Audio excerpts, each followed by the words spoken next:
સાહિત્યની પ્રાથમિકા કોર્સનો 12મો મણકો. 12 વ્યાખ્યાનની આપણે વાત કરી હતી. જૈન સાહિત્યની એક વિશિષ્ટ પ્રવેશિકામાં પ્રવેશવાનું જાણે કે આહવાન આપણે સૌ કોઈએ સ્વીકાર્યું, અને એ આહવાન સ્વીકાર્યા પછી આપણે કેવો જુદો જુદો અને જાત જાતનો અનુભવ કર્યો. જૈન સાહિત્ય ધર્મ, દર્શન, અધ્યાત્મ વિષયક જ માત્ર નથી, પણ જ્ઞાન વિજ્ઞાનની અનેક શાખાઓ આ સાહિત્યમાં છે. અનેક નવી શાખાઓનો આરંભ પણ જૈન સાહિત્ય દ્વારા થયો છે. જૈન સાહિત્ય પ્રાકૃત, સંસ્કૃત, અપભ્રંશ, હિન્દી, મરાઠી, કન્નડ, તમિળ, અંગ્રેજી કેટલી ભાષાઓમાં લખાયું છે.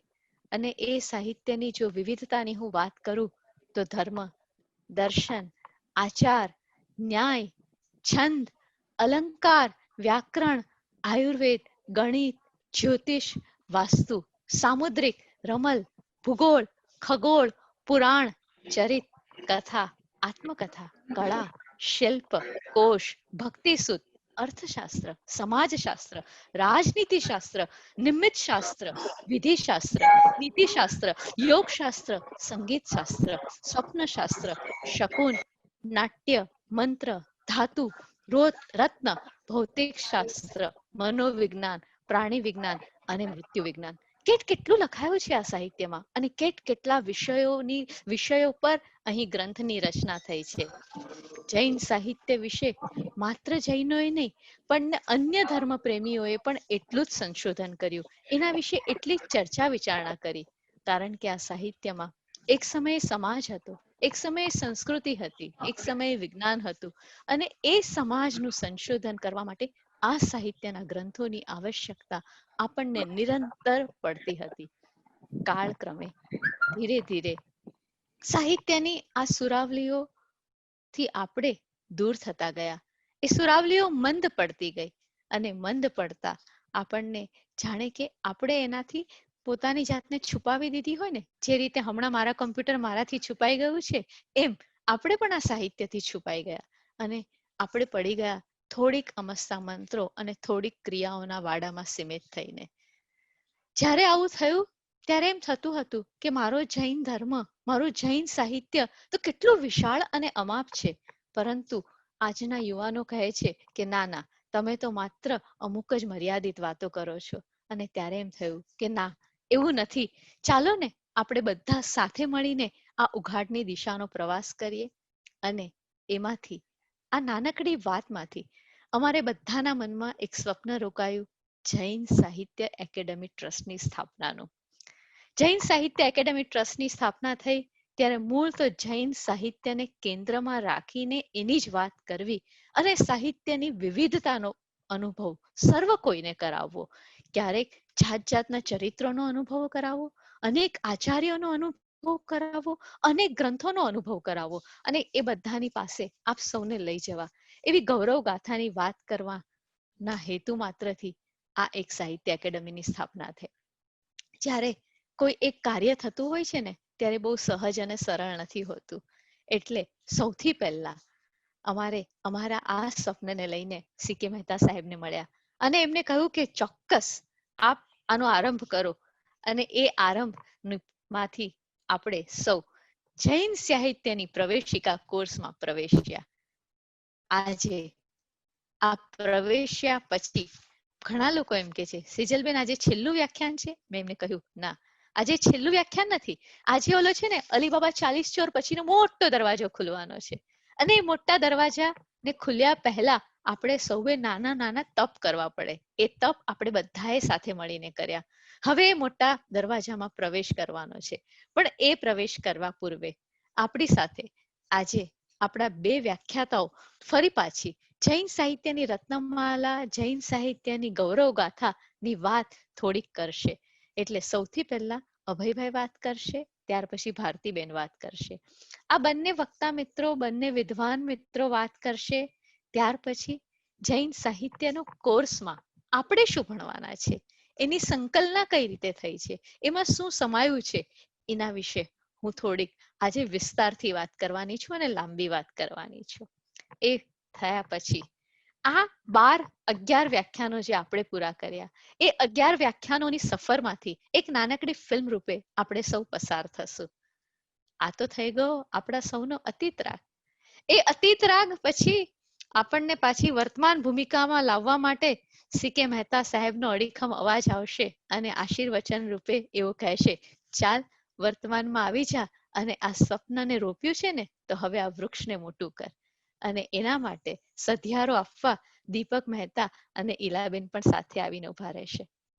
અને પછી જેનાથી અને જેના થકી આ સર્વ કાર્ય સંપન્ન થવાનું છે, એ આપ સૌ શ્રાવક શ્રાવિકાઓ જે કંઈ અમને પ્રતિભાવો આપ્યા છે, એને વિડીયો રૂપે સંકલિત કરીને મૂક્યા છે, એ આપ સૌ સમક્ષ મૂકશું.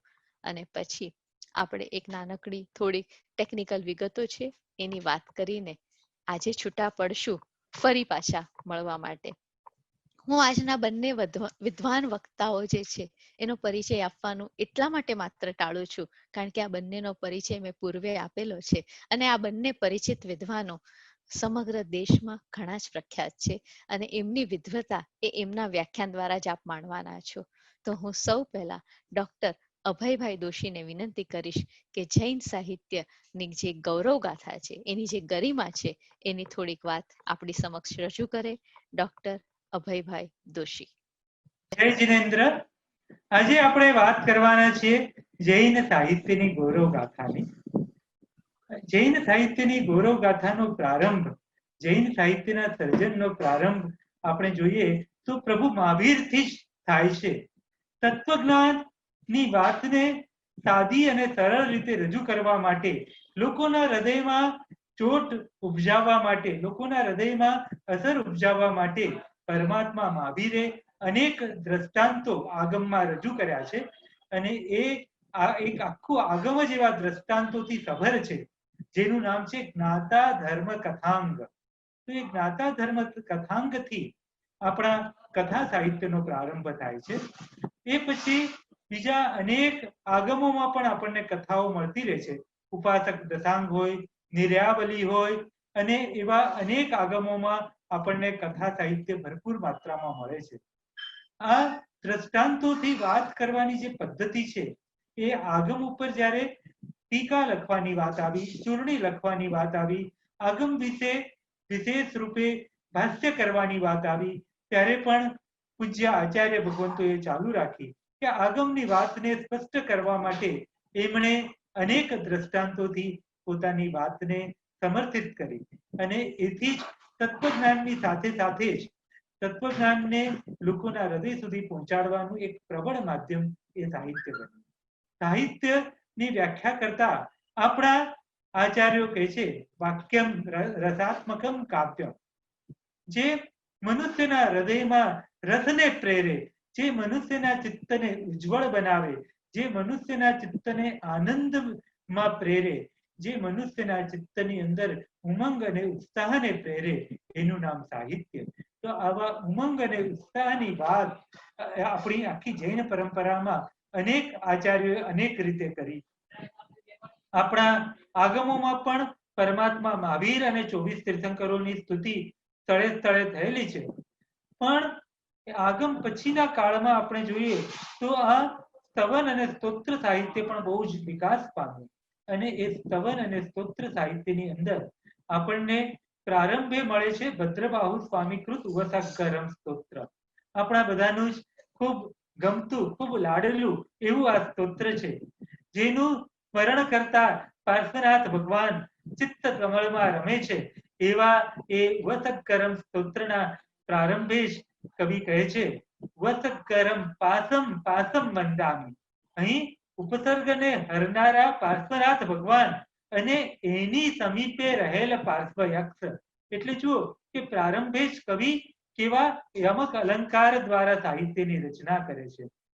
એ પછી આપણા જે રોજબરોજના બોલાતા એવા સ્તોત્રોની અંદર એક સ્તોત્ર નું સ્મરણ થાય છે, જે છે અજિત શાંતિ સ્તોત્ર. કેટલાક લોકો કે છે પરમાત્મા મહાવીરના શિષ્ય આ અજિત શાંતિ સ્તોત્રની રચના કરી, કેટલાક કે છે કે ઉત્તરકાલીન એવા કોઈક આચાર્ય રચના કરી. એ જે પણ હોય, અત્યંત પ્રાચીન એવું આ અજિત શાંતિ સ્તોત્ર. તો આ અજિત શાંતિ સ્તોત્ર અનેક પ્રકારના છંદોમાં લખાયેલું છે. એની જે 40 ગાથાઓ છે એ 40 ગાથાઓમાં લગભગ 18 થી 20 પ્રકારના વૈવિધ્યસભર છંદો જોવા મળે છે. એની સાથે જ એના રાગ રાગણીઓ પણ અત્યંત વિશિષ્ટ છે અને સમગ્ર વર્ણન પણ એનું ખૂબ કાવ્યાત્મક છે.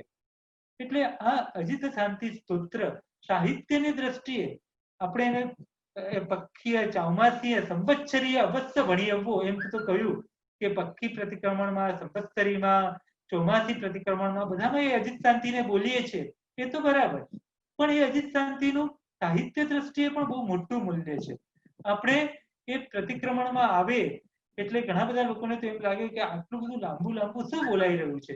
પણ જો એના અર્થની અંદર પ્રવેશીએ, એની સાહિત્ય દ્રષ્ટિએ એના માધુર્યને આપણે જોઈએ તો આપણને ખબર પડે કે આ સ્તોત્ર કેવું અર્થ ગંભીર છે, કેવું તત્વમય છે, કેવું એની અંદર આત્મા અને પરમાત્માના મિલનના રાજમાર્ગ એની અંદર બતાવવામાં આવ્યો છે. તો આત્મા અને પરમાત્માના મિલનનો રાજમાર્ગ એની અંદર કેવી રીતે બતાવવામાં આવ્યો છે એની આપણે થોડીક વાત કરીએ. અજિત શાંતિ સ્તોત્રનું જે આખું રચના સૂત્ર છે ને, સાહિત્યની દ્રષ્ટિ છે ને, એ કૃતિના છંદ અલંકાર એ બધાને તો જોઈએ જ, પણ સાહિત્યની જ્યારે ઉર્ધ્વતર દ્રષ્ટિ થાય, એટલે કે વધારે ઊંડાણથી સાહિત્યને જોવામાં આવે ત્યારે એની પાછળનું એક રચના સૂત્રને શોધવામાં આવે. તો આ અજિત શાંતિ સૂત્રની પાછળ એક રચના સૂત્ર રહેલું છે અને એ રચના સૂત્ર છે એ 3 પ્રકારના ધ્યાનને સ્પષ્ટ કરવાનું છે. અજિત શાંતિનું આખું રચના સૂત્ર એ પ્રકારે છે કે એની અંદર એમને 3 પ્રકારના ધ્યાનને સ્પષ્ટ કરવા છે. એટલે પ્રારંભે જે આપણે પદસ્થ ધ્યાન એવું જે કહીએ છીએ, એની પહેલા પિંડસ્થ ધ્યાન.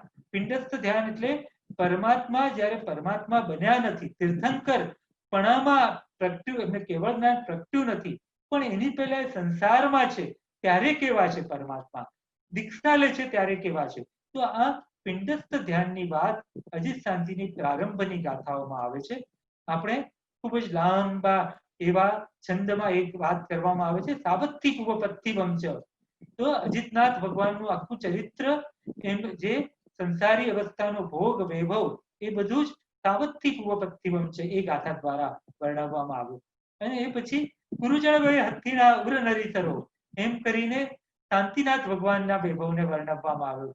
તો શાંતિનાથ ભગવાન તો ચક્રવર્તી, એમનો વૈભવ કેવો, તો કે છે કે 32,000 મુકુટબદ્ધ રાજાઓ જેમના ચરણની નિરંતર સેવા કરે છે. 32,000 મુકુટબદ્ધ રાજાઓ. એક મુકુટબદ્ધ રાજા એટલે પણ બહુ મોટી વાત થાય, અને શાંતિનાથ ભગવાનના ચરણની સેવા 32,000 રાજાઓ કરે છે. એની સાથે જ કોણ છે બીજું, તો કે છે કે 96 કરોડ ગામના એ માલિક છે અને ચક્રવર્તીની વૃદ્ધિના પરમ પ્રતિક સેવા જેવા અદ્ભુત એવા 14 રત્નો અને નવનિધિ એમની સેવામાં હાજર છે. આ 14 રત્નોનું જો વર્ણન કરીએ ને વિસ્તારથી તો આખું લેક્ચર જ એને માટે થઈ જાય. તો આવા અપૂર્વ વૈભવના સ્વામી એવા શાંતિનાથ ભગવાનને વર્ણવે છે. પણ એ શાંતિનાથ ભગવાન આટલું બધું વૈભવ છે છતાં પણ એનાથી અલિપ્ત થઈને દીક્ષા લે છે, અને દીક્ષા લઈને જે સાધનામાં આવે છે એ સાધનાનું પણ આખું પિંડસ્થ ધ્યાનમાં ચિત્રણ કરવામાં આવે છે. તો એ પિંડસ્થ ધ્યાનના એ ચિત્રણને જોઈએ, એક તપસ્વી મુનિ નું આખું ચિત્રણ, એ મહામુનિનું જે ચિત્રણ કરે છે, તો એ કહે છે કે તેઓ શાંતિનાથ ભગવાનના દાન કેવા છે, તો કે છે કે અત્યંત સુંદર, અત્યંત શુદ્ધ ચાંદીની તપાવેલી પાટ જેવા છે. ચાંદીની વાત આવે એટલે બધાને અત્યારે ચાંદીના ભાવ તરત યાદ આવવાના, બરાબર ને? અત્યારે ચાંદીના ભાવ એકદમ કૂદકે અને ભૂખસે વધી રહ્યા છે, પણ પરમાત્માને જે દાંત છે એને કવિ ઉપમા આપે છે ચાંદીની પાટ જેવા એમના દાંત છે, અને એ પોતે શક્તિથી યુક્ત છે, કીર્તિથી યુક્ત છે, અને છતાં પણ પરમ શાંતપણાને પામેલા છે અને તપશ્ચર્યામાં લયલીન છે, એવું એમનું એક ચિત્ર આપે છે. અને એ પછી કેવળ જ્ઞાન પછીનું આખું ચિત્ર, જેને આપણે રૂપસ્થ ધ્યાન, પદસ્થ ધ્યાન જે કહીએ છીએ, એટલે કે પરમાત્માનું તીર્થંકર પદ પામ્યા પછી જે તીર્થંકરપણાના વૈભવની વાત, તો અંબરંતર વિહારણી આઈન, લીલી હંસ બહુ ગામિણી આઈન, આકાશમાંથી અનેક અપ્સરાઓ જાણે હંસિણી ન હોય એવી રીતે પૃથ્વીલોક પર આવી રહી છે, એક પછી એક અવતરતી એવી એ અપ્સરાઓ. એ જ રીતે દેવોના વિમાનો એ પરમાત્માના કેવળ જ્ઞાનને વધારવા માટે ખૂબ ઝડપથી આવી રહ્યા છે, અને એ વિમાનની ઉપર અનેક પ્રકારની ઘંટડીઓ લગાડેલી છે, અને એક વિમાન જાણે બીજા વિમાનની સ્પર્ધામાં એ ઘંટડીઓ એકબીજા જોડે અથડાવાથી આખા આકાશની અંદર મધુરતમ અવાજ ફેલાઈ રહ્યા છે. અને પછી એ પરમાત્માના આખા સમવસરણ, અને ત્યાં દેવેન્દ્રો, વિદ્યાધર અને ચક્રવર્તીઓ તો આવીને પરમાત્માને નમસ્કાર કરી રહ્યા છે. દેવેન્દ્ર, વિદ્યાધર, ચક્રવર્તીઓ તો નમસ્કાર કરે જ છે, પણ અનેક વર્ષોથી, યુગોથી જાણે તપશ્ચર્યામાં છે એવા ઋષિઓને પણ ખબર પડે છે કે પરમાત્માને કેવળ જ્ઞાન થયું, એટલે એ લોકો પણ બધા જ આવીને અંજલિ જોડીને પરમાત્માને વિનવી રહ્યા છે. એવું આખું એક પરમાત્માનું સમવસરણનું, એની રૂપસ્થ અવસ્થાનું કેવું પ્રબળ આલેખન કવિએ કર્યું છે. આપણે એ આલેખનને જોઈએ છે અને આપણું ચિત્ત આનંદથી ગદગદ બની જાય છે. આપણું ચિત્ત આ અજિત શાંતિની આખી અર્થનું જે અનુપ્રેક્ષા છે, એ અર્થની અનુપ્રેક્ષામાં જેમ ડૂબીએ છીએ તેમ ઓટોમેટિક ધ્યાનમાં જાય છે. એટલે આ સૂત્રો માત્ર પઠનના સૂત્રો નથી, પણ એના અર્થની ગહનતામાં આપણે પ્રવેશીએ એમ આપણી અંદર અનેક પ્રકારના પરિવર્તનો આવે. એ પછી એમનું જે રૂપાતીત સ્વરૂપ છે, એટલે કે સિદ્ધ અવસ્થાની વાત કરતા કહે છે કે સહાવલઠ્ઠા સમપૈઠ્ઠા, એટલે કે પરમાત્મા સ્વભાવથી જ સુંદર છે.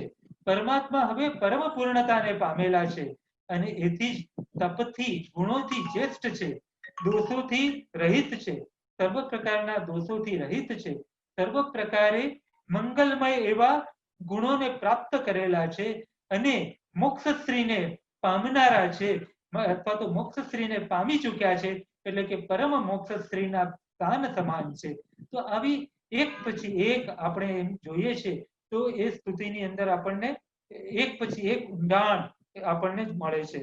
તો આ જ વિશેષતા છે આપણા સાહિત્યની, કે જે આપણને એમ તો લાગે કે આપણે રોજ બોલીએ છીએ, અથવા તો 15 દિવસે એને સાંભળીએ છીએ, વર્ષે એકવાર સાંભળીએ છીએ, અથવા તો ચોમાસીમાં એકવાર સાંભળીએ છીએ, પણ જ્યારે એના અર્થની ગહનતામાં આપણે ડૂબીએ ત્યારે આપણને લાગે કે હો, કેવી અદ્ભુત વાત.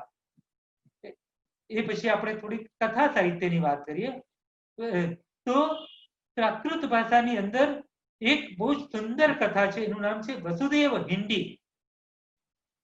શ્રી કૃષ્ણના પિતા વસુદેવ જ્યારે એમના ભાઈઓની જોડે કંઈક નાની બાબતમાં મન દુઃખ થયું, એટલે એ ઘર છોડીને ચાલ્યા ગયા, અને એ જે ગામે જાય ને ત્યાં એવા પુણ્યશાળી કે એમને એક કન્યા જોડે લગ્ન થાય, પણ એ લગ્નને કરવા માટે એમને કંઈક પરાક્રમ બતાવવું પડે, એમને એમ તો કોઈ કન્યા આપે નહીં, એટલે એ જે પરાક્રમ બતાવે, અને એ જે પરાક્રમ બતાવે અને કન્યાને જે પ્રાપ્ત કરે, એની એક રહસ્યમય અને રોમાંચક કથા. તો આવી 29 કથાઓ વસુદેવ હિન્દીમાં છે, અને બીજી 71 કથાઓ મચ્છિમ વસુદેવ હિન્દીમાં છે. વિચારો કે કેટલી બધી કથાઓનો અપૂર્વ સામગ્રી એની અંદર રહેલી છે. અને આ કથાઓની સાથે ઉપકથાઓ અને આડકથાઓ અને દ્રષ્ટાંત કથાઓને આપણે વસુદેવ હિન્દી ગ્રંથ લઈને બેસીએ તો એમ થાય કે હવે ઊભા જ નથી થવું, બસ એ ગ્રંથની અંદર ડૂબકી મારી દઈએ, એવો આ વસુદેવ હિન્દી ગ્રંથ. તો આ વસુદેવ હિન્દી ગ્રંથને માટે ફોરેનના સંશોધકો પણ બહુ જ આતુરતાથી રાહ જુએ વસુદેવ હિન્દીને ઉપર સંશોધન કરવા માટે, વસુદેવ હિન્દીની વાતો સાંભળવા માટે. તો આ વસુદેવ હિન્દીમાં એવું શું છે?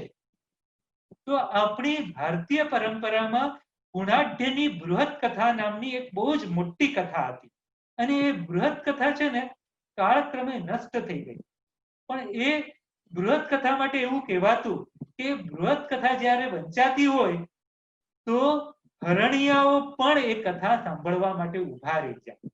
તો આ બૃહદ કથાનો સાર કથા સરિત સાગર વગેરેમાં લેવાયો છે, પણ એ બૃહદ કથાની વધુ પ્રામાણિક સામગ્રી આપણને વસુદેવ હિન્દીમાંથી પ્રાપ્ત થાય. એટલે વિચારો કે જૈન સાહિત્ય કેટલું સાહિત્યને સાચવી રાખ્યું છે.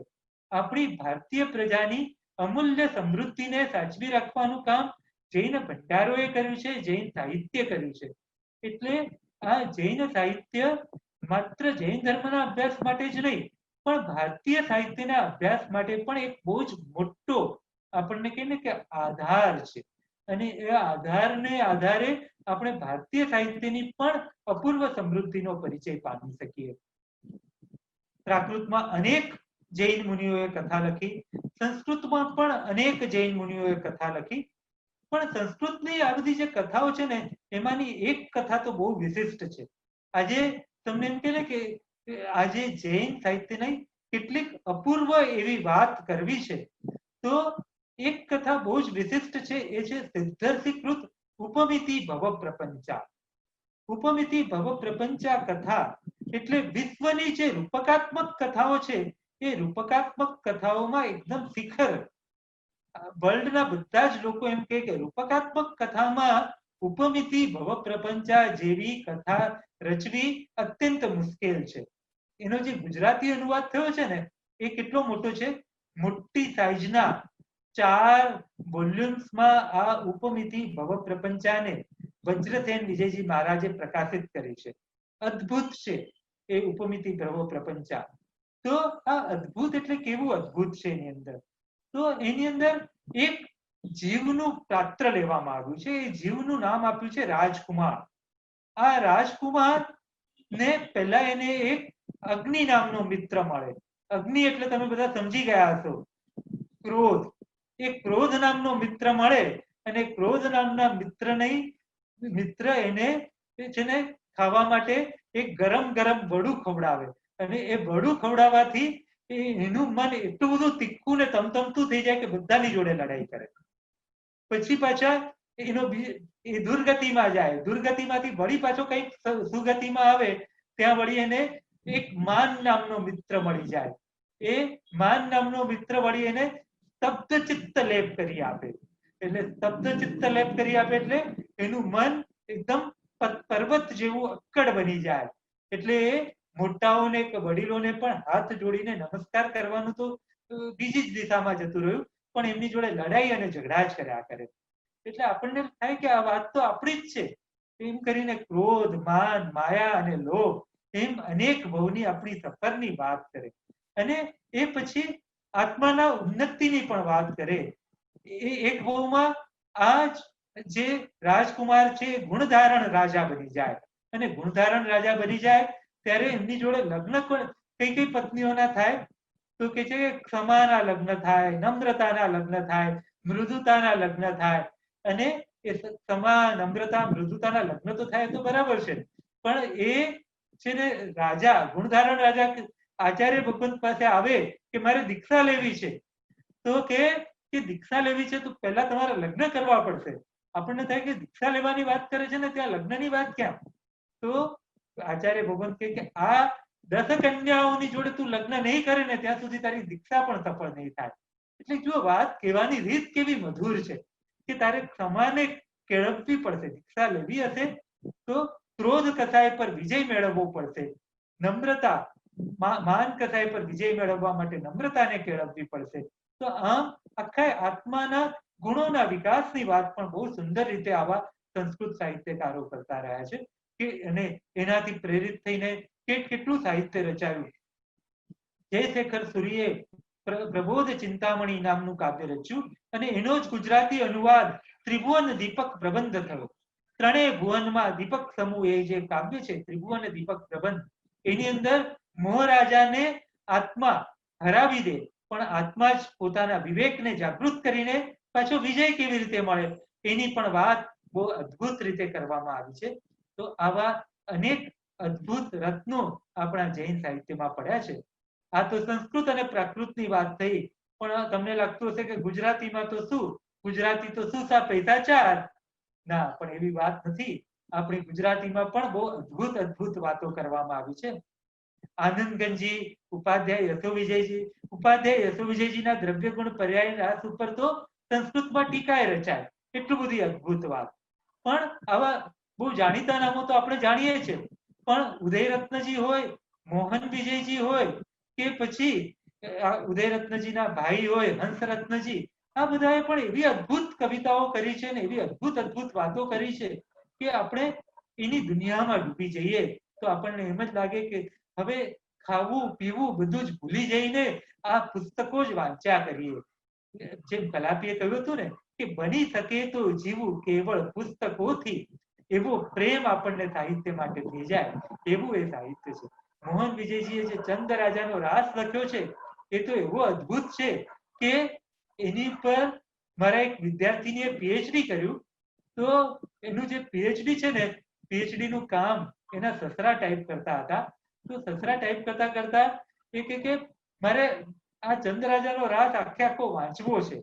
અને પછી તો એ ચંદ્રરાજાનો રાસ આખો વાંચ્યા પછી એ કે મારે એના રાગો શીખીને ગાતા શીખવું છે. તો આવું અદ્ભુત કામિનીથી ભરેલો એવો આ ચંદ્રરાજાનો રાસ છે. તો આજે આપણે વાત કરીશું એમની ચોવીસી. તો ચોવીસીના સ્તવનો પણ બહુ અદ્ભુત છે. એક એક સ્તવન તત્વજ્ઞાનનો ખજાનો લઈને આવે છે. આપણને લાગે કે આ સ્તવન, પણ આ સ્તવનની અંદર પણ પરમાત્માની ભક્તિ તો છે જ, પણ પરમાત્માની ભક્તિની સાથે જ જ્ઞાનનો પણ અપૂર્વ ખજાનો છે.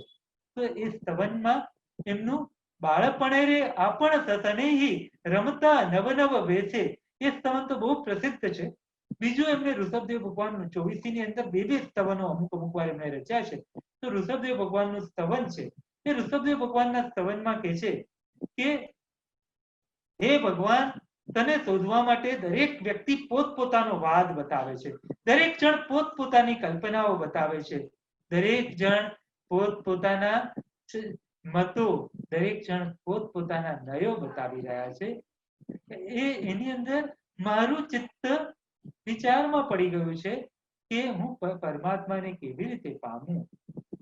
પણ શાસ્ત્રોના આધારે, શાસ્ત્રોની જે વાતો છે એનું મનોમંથન કરતા મને ખ્યાલ આવ્યો કે સમદમ શુદ્ધ સ્વભાવ મારે વસે મારો સાહિબો.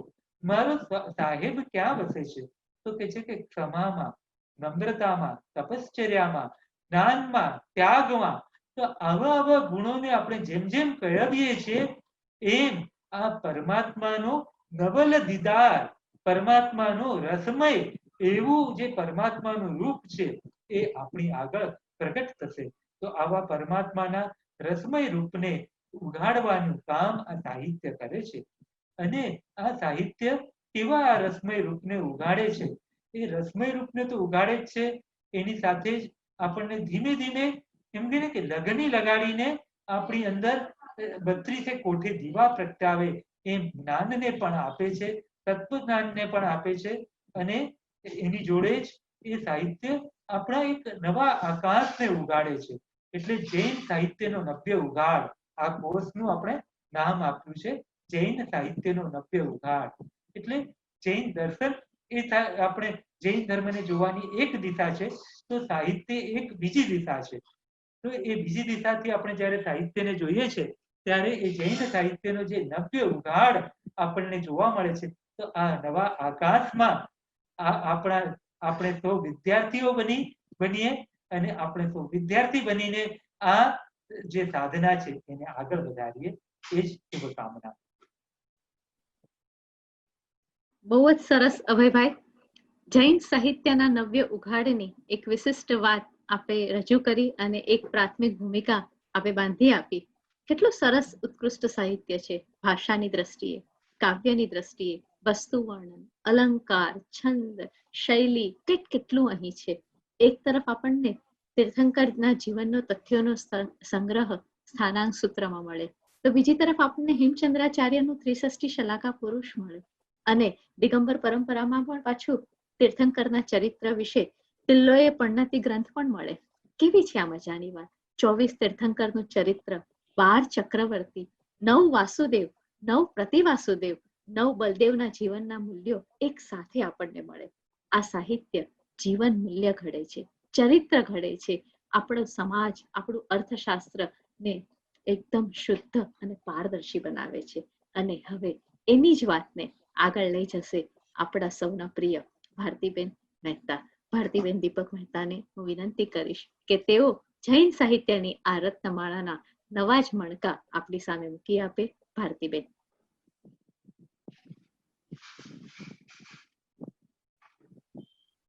પ્રણામ.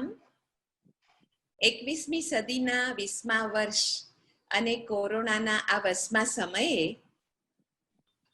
થાય છે મન કે આજે મને મળેલી 16 મિનિટમાં 16મી સદીના 4 રચનાકારોના સર્જનની ઝાંખી આપણે સૌ સાથે સહયાત્રી બનીને કરીએ.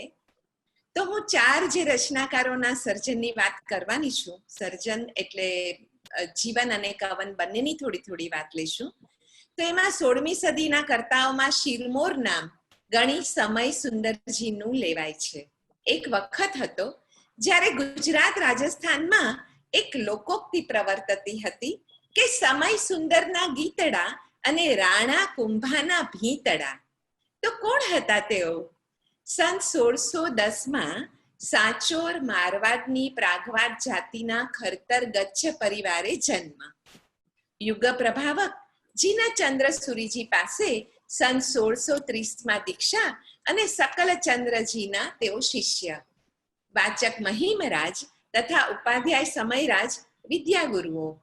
અદ્વિતીય મેધા, કવિત્વ શક્તિ અને ગુણ ગાંભીર્ય જોઈને સન 1940માં 30 જ વર્ષની વયે તો ગણી પદવી પ્રદાન. આપણને આ એક પ્રસંગની બધાને ખબર છે કે કેવી રીતે રાજા અકબરના આમંત્રણથી આચાર્ય જીનચંદ્ર સુરીશ્વરજી 31 શિષ્યોને લઈને લાહોર ગયા. પછી રાજ દરબારમાં ગણી સમય સુંદરજીએ રાજા નવ દદતે સૌખ્યમ એ 8 જ અક્ષરના પદવાક્યના 8 લાખથી વધુ અર્થ કરી દેખાડ્યા, જેથી એમના ગુરુવર્યે તેમને વાચનાચાર્યની પદવી પણ આપી. અષ્ટલક્ષ્મી નામના તેમના ગ્રંથમાં એ પછી તો એ પદવાક્યના તેમણે 10,56,000 જેટલા અર્થ અવતારિત કરી દીધા. તો સ્વરૂપ વૈવિધ્યની જ્યારે વાત કરીએ ત્યારે ગ્રંથમાં અષ્ટલક્ષ્મી ઉપરાંત સન 1641માં ભાવ શતક નામે 100 સંસ્કૃત શ્લોકોનો અભૂતપૂર્વ ગ્રંથ પણ તેઓએ રચ્યો, જેમાં મમ્મટના ગ્રંથના સૂક્ષ્મ વિષયોનું સુંદર નિરૂપણ કરેલું જોવા મળે છે. ચોપાઈની વાત કરીએ તો સીતારામ ચોપાઈ, 4 પ્રત્યેક બુદ્ધ ચોપાઈ, ધનદત્ત શ્રેષ્ઠી ચોપાઈ. અરે રાસની વાત કરીએ તો વલ્કલચિરી રાસ, ક્ષુલ્લક કુમાર રાસ, જંબુસ્વામી રાસ, પ્રત્યેક બુદ્ધનો રાસ, મૃગાવતી રાસ, શત્રુંજય રાસ, સાધુ વંદના રાસ, નલ દમયંતી રાસ, પ્રબંધ, હા પ્રબંધ પણ લખ્યા છે એમણે, કેશી ગણધર અને પરદેશી રાજા પ્રબંધ, છત્રીસી, કર્મ છત્રીસી, ક્ષમા છત્રીસી, પુણ્ય છત્રીસી, અરે સત્યાશ્યા દુષ્કાળ વર્ણન છત્રીસી પણ એમણે લખી છે. સવૈયા પ્રસ્તાવ, ગુરુ વંદનાના ગીતો, વિદ્યાવિલાસ પવાડું, ઋષિ મંડળ સ્તોત્ર ઉપરની તો અદ્ભુત ટીકા તેમણે લખી છે. દાન, શીલ, તપ અને ભાવના સંવાદ પણ લખ્યા છે. અને 18 અધ્યાયની જે મધ્યાહન વ્યાખ્યાન પદ્ધતિ તેઓએ લખી છે ને, એ તો આજે પણ દરેક આચાર્ય પ્રવર એમના સમુદાયમાં એને અનુસરે છે. સમય સુંદરજી સંસ્કૃત, પ્રાકૃત, અપભ્રંશ, મારવાડી, હિન્દી, ગુજરાતી, સિંધી એમ 7 ભાષાઓ ઉપર પ્રભુત્વ ધરાવતા હતા. સન 1703માં 93 વર્ષની વયે અમદાવાદની હાજા પટેલની પોળ, જે આજે પણ અત્યારે વિદ્યમાન છે, એ હાજા પટેલની પોળમાં એના ઉપાશ્રયમાં સંથારો ઉપવાસ કરીને કાળધર્મ પામ્યા ને એ પહેલા પણ એમણે જીવ વિચાર નવતત્વ અને દંડક ઉપરની 3 ટીકાઓ લખી. અને 93 વર્ષે જ્યારે તેઓ કાળધર્મ પામ્યા ત્યારે બધા કહેતા કે આ વયોવૃદ્ધ અને જ્ઞાન પ્રબુદ્ધ એવા તેઓનું સાહિત્યના જૈનાકાશમાં સદૈવ ઝળહળ પ્રકાશિત નામ રહેશે. કારણ કે અમને ઘણીવાર વિચાર આવે કે એ સમય ખરેખર અપ્રતિમ સુંદર હશે, જ્યારે સમય સુંદર સ્વયં વિદ્યમાન હશે. બીજા સર્જક તરફ આગળ જઈએ તો એના જીવન અને કવનના પ્રવેશ પૂર્વે મને એક નાનકડું પદ યાદ આવે છે. રાતા જેવા ફૂલડાને શામળ જેવો રંગ, આજ તારી આંગીનો કાયરુડો બન્યો છે રંગ પ્યારા, પાર્શ્વજી હો લાલ, દીન દયાળ મુજને નયણે નિહાળ, કોઈ નામે પીર ને કોઈ નામે રામ, ઉદય રત્ન કહે પ્રભુજી મારે તુમ શું કામ પ્યારા જી. આ ઉદય રત્ન કવિ, જૈન રાસ કવિ એવં વાચક શ્રી ઉદય રત્નજીની કેટલી બધી આવી તો સુસમૃદ્ધ શબ્દ રચનાઓથી આપણું જૈન સાહિત્ય સંવર્ધન પામ્યું છે. ગુજરાતના ખેડા ગામના રહીશ ઉત્તમચંદ એટલે વાચક ઉદય રત્નજી. વિપુલ સાહિત્ય સર્જન, પ્રાસાદિક કથા કથન, દ્રષ્ટાંત કૌશલ્ય, છંદલય સિદ્ધિ અને બાનીની લોકભોગ્ય છટાથી મધ્યકાળના એક નોંધપાત્ર અગ્રીમ કવિનું સહજ બિરુદ એમણે પ્રાપ્ત કરેલું છે. નવે રસોમાં અદ્ભુત લેખન વ્યુત્પત્તિ. એને કારણે એકવાર તેઓએ સ્થૂલીભદ્ર નવરસો એવી નામની એક કૃતિનું આલેખન કર્યું. કૃતિ તો એઝ યુઝ્યુઅલ અતિવ પ્રભાવક બની, છતાં તે વખતના શ્રી સંઘ અને તેમના ગુરુદેવને તેમાં તાત્વિક ન્યૂનતા લાગી અને ઠેર ઠેર શૃંગારિક તત્વની છોડો જોઈને અવિધિ લાગી. એટલે શ્રી ઉદય રત્નજીને ખંભાતમાં સંઘ બહાર મૂકી દેવાયા. જૈન સાહિત્યની તત્વનિષ્ઠાનું આ શ્રેષ્ઠ ઉદાહરણ ગણી શકાય. જૈન રચનાઓની ગુણવત્તા જળવાય છે એની પાછળ પણ આવા જ અનેક કારણ અને આ તો ઉત્તમ પ્રમાણ કહી શકાય. ગુરુદેવની ચકોર નજર, સંયમ માર્ગમાંથી ચ્યુત થવા ન દેવાની શિસ્ત અને બાળજીવો ઉપર અવળી અસર પડી શકે તેવી શ્રી સંઘની ભીતિને કારણે જ ક્વચિત શ્રી ઉદય રત્ન સમા ઉત્કૃષ્ટ સર્જક સાથે પણ આવું અંતિમ પગલું લેવાયું. શાસ્ત્ર વિરુદ્ધની આચરણાના પ્રાયશ્ચિત રૂપે એ પછી શ્રી ઉદય રત્નજીએ અત્યંત ભાવશુદ્ધિપૂર્વક અને આત્માના અભ્યુદય અર્થે બ્રહ્મચર્યની નવવાડ એ નામની ઉત્તમ કૃતિનું સર્જન કર્યું. કેવું કહેવાય કે આની પહેલા જેની માટે એને બહાર મુકાયા હતા એ હતું સ્થૂલીભદ્ર નવરસો અને હવે બ્રહ્મચર્યની નવવાડ. 10 ઢાળની આ રચના પછી તેઓને પૂરા આદર સત્કાર સાથે શ્રી સંઘમાં પુનર્પ્રવેશ પણ મળી ગયો. તેઓનો કવનકાળ 60 વર્ષ જેટલો લાંબો ગણાય છે. તેમને દીર્ઘ કૃતિ સંવત 1693 મળે છે અને એ પછીની સૌથી છેલ્લી દીર્ઘ કૃતિ સન 1748 છેલ્લી ધર્મ બુદ્ધિ પાપ બુદ્ધિ રાસ એ નામે મળે છે. આપણને એમના જીવનનો એક બીજો પણ બહુ જ મોટો પ્રસંગ બધાને ખબર છે કે પૂજ્ય ઉદયરત્નજી છરી પાડતા સંઘને લઈને જ્યારે શંખેશ્વર મહાતીર્થે જઈ પહોંચ્યા ત્યારે ત્યાંના ચોકીદારોએ, ત્યાંના પૂજારીજીઓએ, ત્યાંના પહેરેગીરીઓએ દાણ માંગ્યું અને ન આપે તો દરવાજા ખોલવાની જ ના પાડી દીધી. ભારે રકમની તો અસમર્થતા હતી. તેથી ઉદયરત્નજીએ તો સમસ્ત સંઘને દહેરાસરજીની બહાર મોટા પટમાં ત્યાં જ બેસાડી દીધો અને આત્મિક ભાવમાં સ્થિર થઈને આર્ત સ્વરે એક રચના તેઓ ત્યાં જ રચતા ગયા અને મોટેથી ગાઈને પ્રભુ સમક્ષ જાણે વિનંતી, ઓળંભા, ઉપાલંભો આપતા ગયા. તે શબ્દોએ જાણે ચમત્કાર સર્જ્યો. દહેરાસરજીના દરવાજાના તોતિંગ તાળાઓ આપમેળે તૂટી ગયા અને પ્રભુના રમણીય પ્રતિમાજી પોતે જ દર્શન દેવા આપમેળે બહાર પધાર્યા.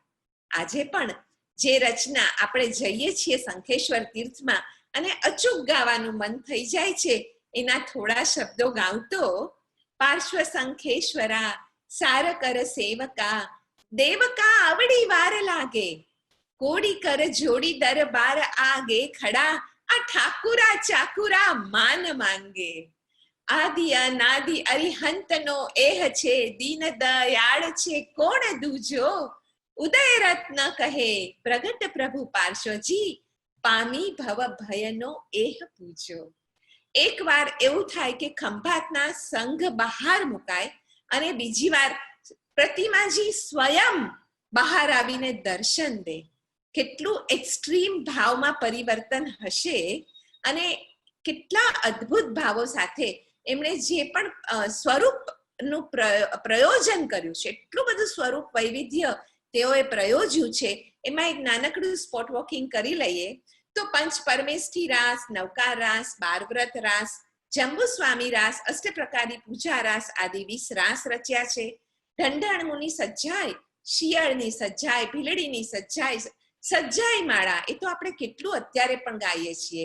અને શિખામણની સજ્જાઈ, ચર્યની વાત કરીએ તો નેમ રાજુલ ચર્ય, ધન્ના શાલીભદ્ર ચર્ય, સલોકો, શંખેશ્વર પાર્શ્વનાથ સલોકો, નેમનાથ સલોકો, ભરત બાહુબલી સલોકો, શાલીભદ્ર સલોકો, 12 માસા તો સ્થુલીભદ્ર કોશા 12 માસા. અરે એમણે તો 13 માસા પણ પ્રયોજ્યું છે.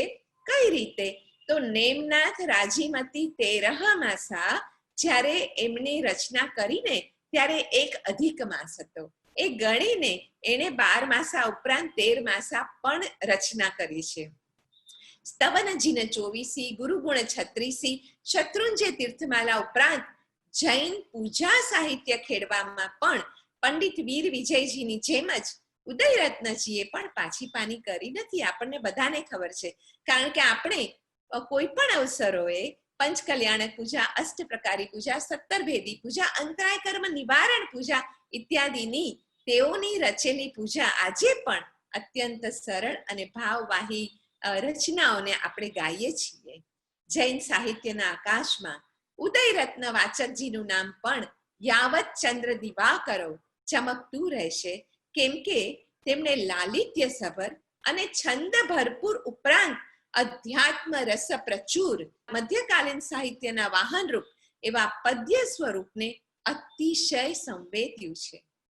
ત્રીજા સર્જક તરફ આગળ વધીએ તો જહાંગીર અને શાહજહાંના દિલ્હીના શાસનકાળ દરમિયાન ખંભાત નિવાસી વિશા પોરવાડ જૈન જ્ઞાતિના સંઘવી સાંગણ અને માતા સ્વરૂપાદેના પુત્ર ઋષભદાસ નામના એક વિદ્વાન શ્રાવક કવિ થઈ ગયા આ 16મી સદીમાં જ. તેમણે જૈન રાસાઓ, સજ્જાયો, સ્તુતિઓ, ગીતો, સ્તવનો ઘણા રચ્યા છે. આજે પણ આપણે દેરાસરજીમાં જઈએ, જિનાલયજીમાં જઈએ છીએ ત્યારે એમના સ્તવનો આપણે ગાઈએ છીએ અથવા કોઈ ગાતા હોય આપણે સાંભળીએ છીએ. તો એ જૈન સાહિત્યના એક સમર્થ કવિ તરીકે તેમણે આપણા સૌના હૃદયમાં ઉત્કૃષ્ટ સ્થાન મેળવ્યું છે. કવિને સંસ્કૃત, પ્રાકૃત, ડિંગળ આદિ ભાષા સાહિત્યનું ઊંડું જ્ઞાન હતું. એમની પ્રથમ મોટી કૃતિ ઋષભદેવ રાસ સન 1662માં મળે છે અને તેમની છેલ્લી બૃહદ સાહિત્ય કૃતિ રોહણિયા રાસ સન 1688માં રચાયેલી મળે છે અને તેમનો કવનકાળ 35 વર્ષનો ગણાય છે. એક વિશિષ્ટ તત્વની નોંધ લેવાનું મને મન થયું એટલે મેં શ્રમણો સાથે આ શ્રાવકજીને પણ આજના આપણા વક્તવ્યમાં સામેલ કર્યા છે. તે હતું એ જે તત્વ છે એ છે કવિ ઋષભદાસમાં રહેલ હાસ્ય રસનું અને એમાંથી પછી અધ્યાત્મમાં લઈ જવાનું તત્વ. દાખલા તરીકે આપણે એમની એક કૃતિ જોઈએ. તેમનું એક દીર્ઘ કાવ્ય ગીત છે. એમાં ભાવવાહી વર્ણન કર્યું છે પાટણ શહેરનું. ઉત્સવનું વાતાવરણ છે. શહેરમાં સુંદર મેળો ભરાયો છે. રંગબેરંગી સ્ત્રી, પુરુષો, બાળકો ગતાનુગતિક આનંદોલ્લાસમાં મસ્ત છે. એવામાં એવું થાય છે એક દંપતી છૂટું પડી જાય છે. તેમાંની સ્ત્રી 2 મિનિટ તો એમને ગોત્યા પોતાના ધણીને, પણ પછી તરત જ એ મેળાના આગેવાન આયોજક પાસે જઈને પોતાની વ્યાકુળતા વ્યક્ત કરીને કહે છે કે તેનો ધણી અહીંયા હજારોની મેદની છે એવા મેળામાં ખોવાઈ ગયો છે. શ્રાવક કવિ ઋષભદાસનું હાસ્યરસ નિરૂપણ અહીં તાર સ્વરને સ્પર્શે છે. જ્યારે ગામનો આગેવાન પડહો વજડાવે છે, એટલે કે ઢોલ વગાડી જાહેરાત કરે છે કે આ મેળામાં હાજર રહેલા હજારો માણસોમાંથી જે પુરુષનું નામ રાણો હોય અને જે ડાબી આંખે કાણો હોય તે દરબારની જમણી બાજુએ આવીને ઊભા રહી જાય. આ રીતે પડહો વગડાવ્યો તો એકી સાથે 999 રાણા અને કાણા પંક્તિમાં આવીને ઊભા રહી ગયા અને સ્ત્રીએ તેમાંથી પોતાના પતિને શોધી લીધો. તેમ કહેવા કવિ ઋષભદાસ લખે છે, નારી ઓલખી લીઈ ભરતાર. આમ તે સમયની લાક્ષણિકતાઓ, રૂઢિઓ, પરંપરાગત રીતિ રિવાજો આદિ તેમની કૃતિઓમાં પ્રકાશમાન થાય છે. એ વખતની ભાષા પણ પ્રકાશમાન થાય છે. પણ નારી ઓળખી લી ભરતાર એની આગળ પછી તેઓ એમ કહે છે કે આ નારીએ તો હજારોની મેદનીમાંથી 999 રાણા ને કાણાની પંક્તિમાં જઈને પોતાના ધણીને, પતિને, સહધર્મચારીને શોધી લીધો. પણ આપણે હજારો, અગણ્ય, લાખો જન્મમાંથી પસાર થઈએ છીએ, છતાં પણ આપણે પણ આવા કેટલા બધા રાણાએ બન્યા છીએ ને કાણાએ બન્યા છીએ, કેટલા બધા ભવો જન્મો લીધા છે. પણ એ નારીએ જેમ એના ધણીને ઓળખી લીધો એમ હજુ સુધી આપણે આપણા આત્માને શોધી નથી લીધો. કારણ કે આપણે હજી પણ એક મોટો અપરાધ કરીએ છીએ એવું બોલવાનો કે મારો આત્મા, મારો આત્મા બોલવું એ તો પન્યાસજી મહારાજ, પૂજ્ય ભદ્રંકર વિજયજી પન્યાસજી કહે છે તેમ એ સૌથી મોટું હળાહળ જુઠ્ઠાણું છે. કારણ કે જો મારો આત્મા આપણે કહીએ છીએ તો જેમ મારું ઘર, મારી ગાડી, મારો પરિવાર, મારું ધન સામર્થ્ય, મારી સત્તા, એમ જો મારો આત્મા હોય તો તું કોણ? અને જો તું આત્મા છો તો પછી મારો આત્મા એમ તો કહેવાતું જ નથી. તો સમય સુંદરજી પછી ઉદય રત્નજી પછી ઋષભદાસ કવિએ પણ અધ્યાત્મની એટલી બધી અનોખી વાતો પોતાની કૃતિઓમાં કરતા આવ્યા છે કે જૈન સાહિત્યકારોમાં જેમ 16મી 17મી સદીમાં મહોપાધ્યાય યશો વિજયજી તથા કવિ આનંદ ઘનજીને આપણે સૌ સ્મરીએ છીએ, તેવી જ રીતે શ્રાવક હોવા છતાં પણ શ્રી ઋષભદાસ શ્રાવક કવિનું નામ પણ આપણે સૌ બહુમાનપૂર્વક લઈએ છીએ. જૈન કર્તા પરિચયમાં 16મી સદીના મંગલ માણિક્યનો એક લઘુ ઉલ્લેખ કરવો અત્યારે મને જરૂરી લાગે છે. વાચક શ્રી મંગલ માણિક્યની એક કૃતિ એટલે શ્રી અંબળ વિદ્યાધર રાસ, જે અદ્ભુત કથા કાવ્ય છે. મૂળ સંસ્કૃત અંબળ ચરિત્ર રચનાર હતા અષ્ટાવધાની આચાર્ય પરમ પૂજ્ય રત્નસુરીશ્વરજી મહારાજ. રાજા કુમારપાળના મંત્રી જગદેવની વિનંતીથી સંવત 1225માં પાટણમાં આ મૂળ કૃતિ અંબળ ચરિત્ર રચાયેલી. એ પછી ઠેઠ 1638માં ઉજ્જૈન નગરીમાં ગુજરાતીમાં આ જ કૃતિને અવતરિત કરવાનો પ્રથમ આદેશ તેમને પોતાના ગુરુ મહારાજ પાસેથી મળ્યો અને વાચક શ્રી મંગલ માણિક્યે પુરુષાર્થ શરૂ કર્યો.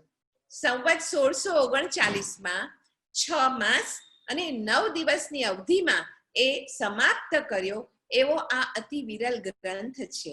એનો ઉલ્લેખ હું એટલા માટે કરું છું કે આપણે નાના હતા ને ત્યારથી એક પેલી વાર્તા વાંચતા હતા, સિંહાસન 32. આ જ રાસનું એ અપર નામ છે. સિંહાસનને જે 32 પૂતળીઓ છે તેમાંની દરેક પોતાનો વારો આવતા એક કથાનક કહે છે કે એ મૂળમાં પોતે કોણ હતી. દરેક પૂતળી સિંહાસનમાં ક્યારે જડાઈ ગઈ, શાની માટે જડાઈ ગઈ, એ કથા જોતા જણાય છે કે અંબળ એક નિર્ધન સાધનહીન ક્ષત્રિય હતો.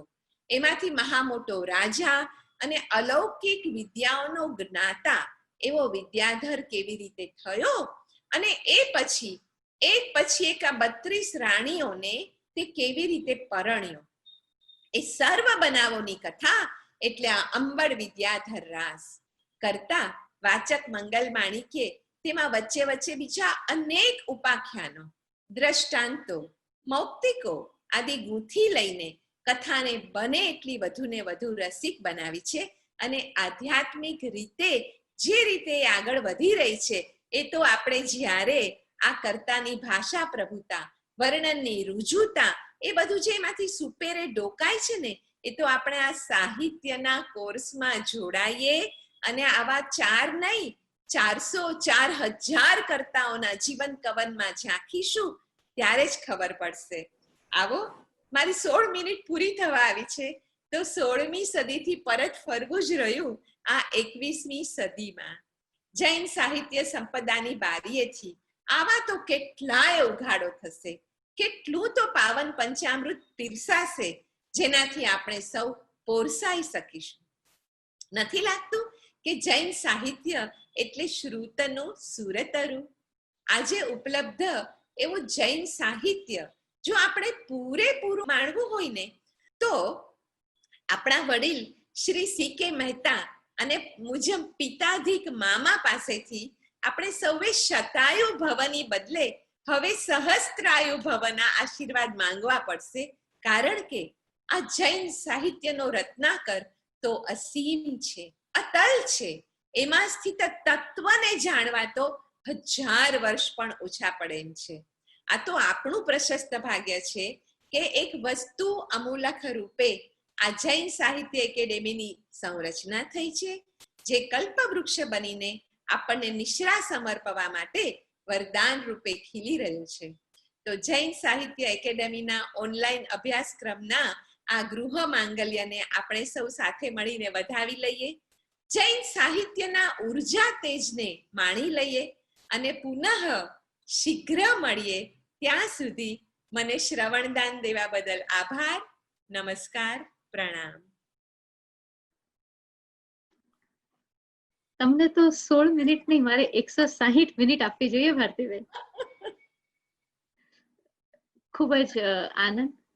જૈન સાહિત્યનો એક આખો આછેરો પરિચય આપે જે રીતે કરાયો ખાસ કરીને એનો ખૂબ જ આનંદ છે. અને એક બહુ સરસ પ્રવેશ ભૂમિકા તમે અને અભયભાઈ બંને અમારા માટે રચી આપી છે. અને હવે આપણે જે કોર્સ વિશે છેલ્લા ઘણા વખતથી વાત કરતા હતા, એ કોર્સ વિશે આપણે થોડીક વાત કરશું કે જૈન સાહિત્ય એકેડેમીનો જે આ કોર્સ છે, ઓનલાઈન કોર્સ જેને આપણે કહીએ છીએ, એ ઓનલાઈન કોર્સ આપણે ક્યારે અને કઈ રીતે શરૂ કરશું, અને એ શરૂ કરવા અંતર્ગત આપણે એની અંદર કયા કયા વિષયો આવરી લેવા માંગીએ છીએ, એની મૂળ વાત આજે આપણે કરવા માટે ભેગા થયા છીએ.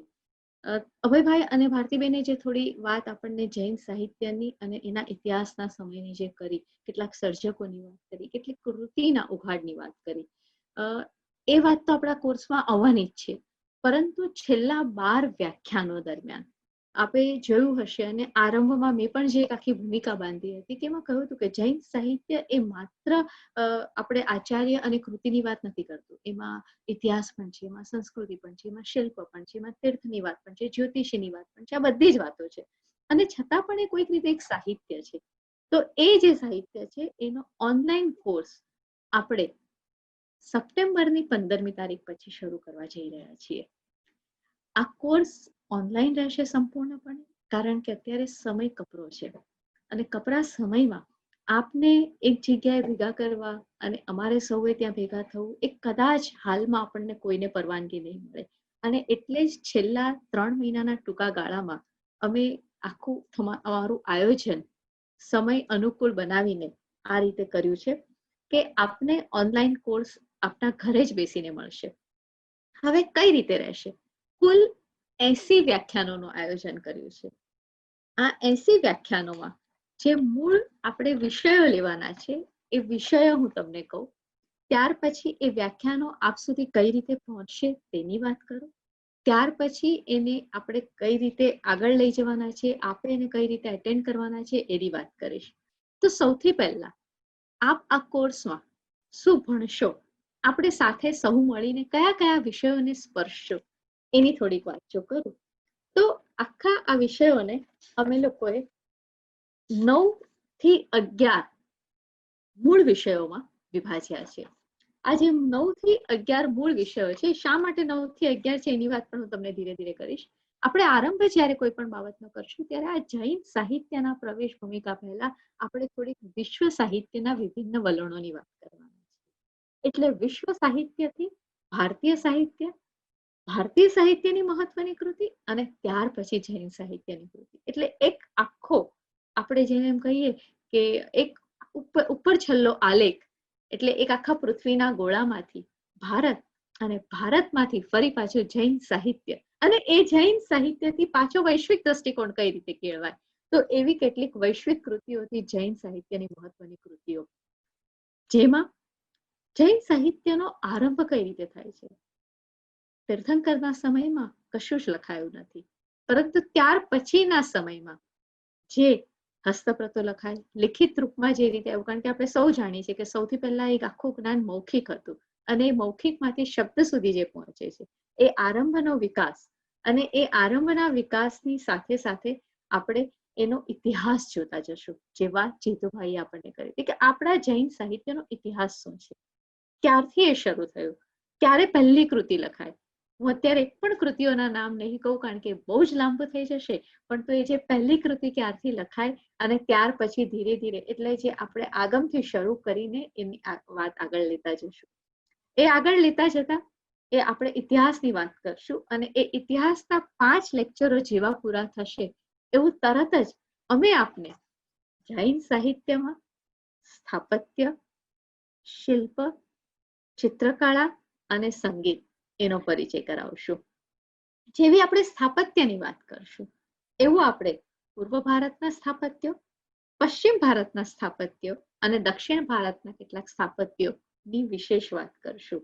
અને એ વાત કરતા કરતા આપણે તીર્થભૂમિની ઐતિહાસિકતા અને કયા શ્રાવક શ્રાવિકાઓએ એની કઈ રીતે બનાવ્યા એની વાત પણ કરશું. એટલે આપ જોઈ શકો છો તીર્થનો ઇતિહાસ, એનું આખું સાંસ્કૃતિક મહત્વ અને સાથે એ શ્રાવક શ્રાવિકાઓનું ચરિત્ર, એને બનાવનાર એ સમયનો આખો ઇતિહાસની વાત આપણી સાથે કરતા જશું. એ વાત કરતા કરતા આપણે આગળ વધશું ચિત્રકળાના પ્રદેશમાં. આપણે ત્યાં 2 પ્રકારના ચિત્રો આપણને મળે છે. એક તો આપણી હસ્તપ્રતમાં મળે છે અને એક ભીંત ચિત્રો મળે છે. તો આ ચિત્રોનો ઇતિહાસ કેવો છે, કઈ શૈલી આપણે અપનાવેલી છે. હસ્તપ્રતોમાં પણ આપણે સાઈડમાં જે ચિત્રો હોય છે તે, અને કેટલીક હસ્તપ્રતો માત્ર ચિત્રોથી બની છે તે. અને હવે આપ થોડા સમયમાં પર્યુષણ આવશે ત્યારે કેટલા બધા દર્શન પણ કરવાના છે. તો એ આખો જે ઇતિહાસ છે અને એ ઉપરાંત વસ્ત્રો પર લખાયેલા છે જે કેટલાક દોરાયા છે ચિત્રો, એ બધાની વાત પણ આપણે ધીમે ધીમે આવરવાના છીએ. એ ચિત્રોના ઇતિહાસની વાત કરશું અને પછી અમે આપને પ્રવેશ કરાવશું સંગીતની દુનિયામાં.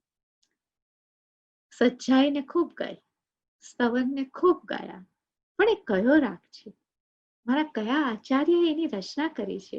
એ જે રાગ છે એ ફિલ્મ રાગ નથી, પરંતુ એ પરંપરાની ભૂમિનો એવો ક્લાસિકલ રાગ છે. એ રાગનો પરિચય કરાવતા જશું અને સાથે સાથે આપણે સ્તવન, ફાગુ અને પ્રબંધના વિશ્વમાં પણ પ્રવેશશું. એટલે એક તરફ આપણે પૌંચર્યની પણ વાત કરશું, નળ દમયંતી રાસની પણ વાત કરશું, આરામ શોભા રાસમાળાની વાત તો આપણે ચોક્કસ કરશું, કારણ કે આપણને ખાલી એમ જ લાગે છે કે સિન્ડ્રેલા ત્યાં છે. અરે અહીંયા તો જરા જુદી જ વાત છે. સાવકી માતાની જીવનની વાત આખી જુદી છે. અહીંયા પણ બહુ સરસ ચમત્કાર થાય છે, એની વાત કરતા જશું.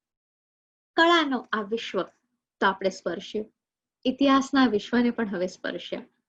તો પછી કેટલાક યુવાનો એમ પૂછે છે કે સેજલબેન આ તો બરાબર, પણ તમે અમને શું નવી શૈલી શીખવાડી?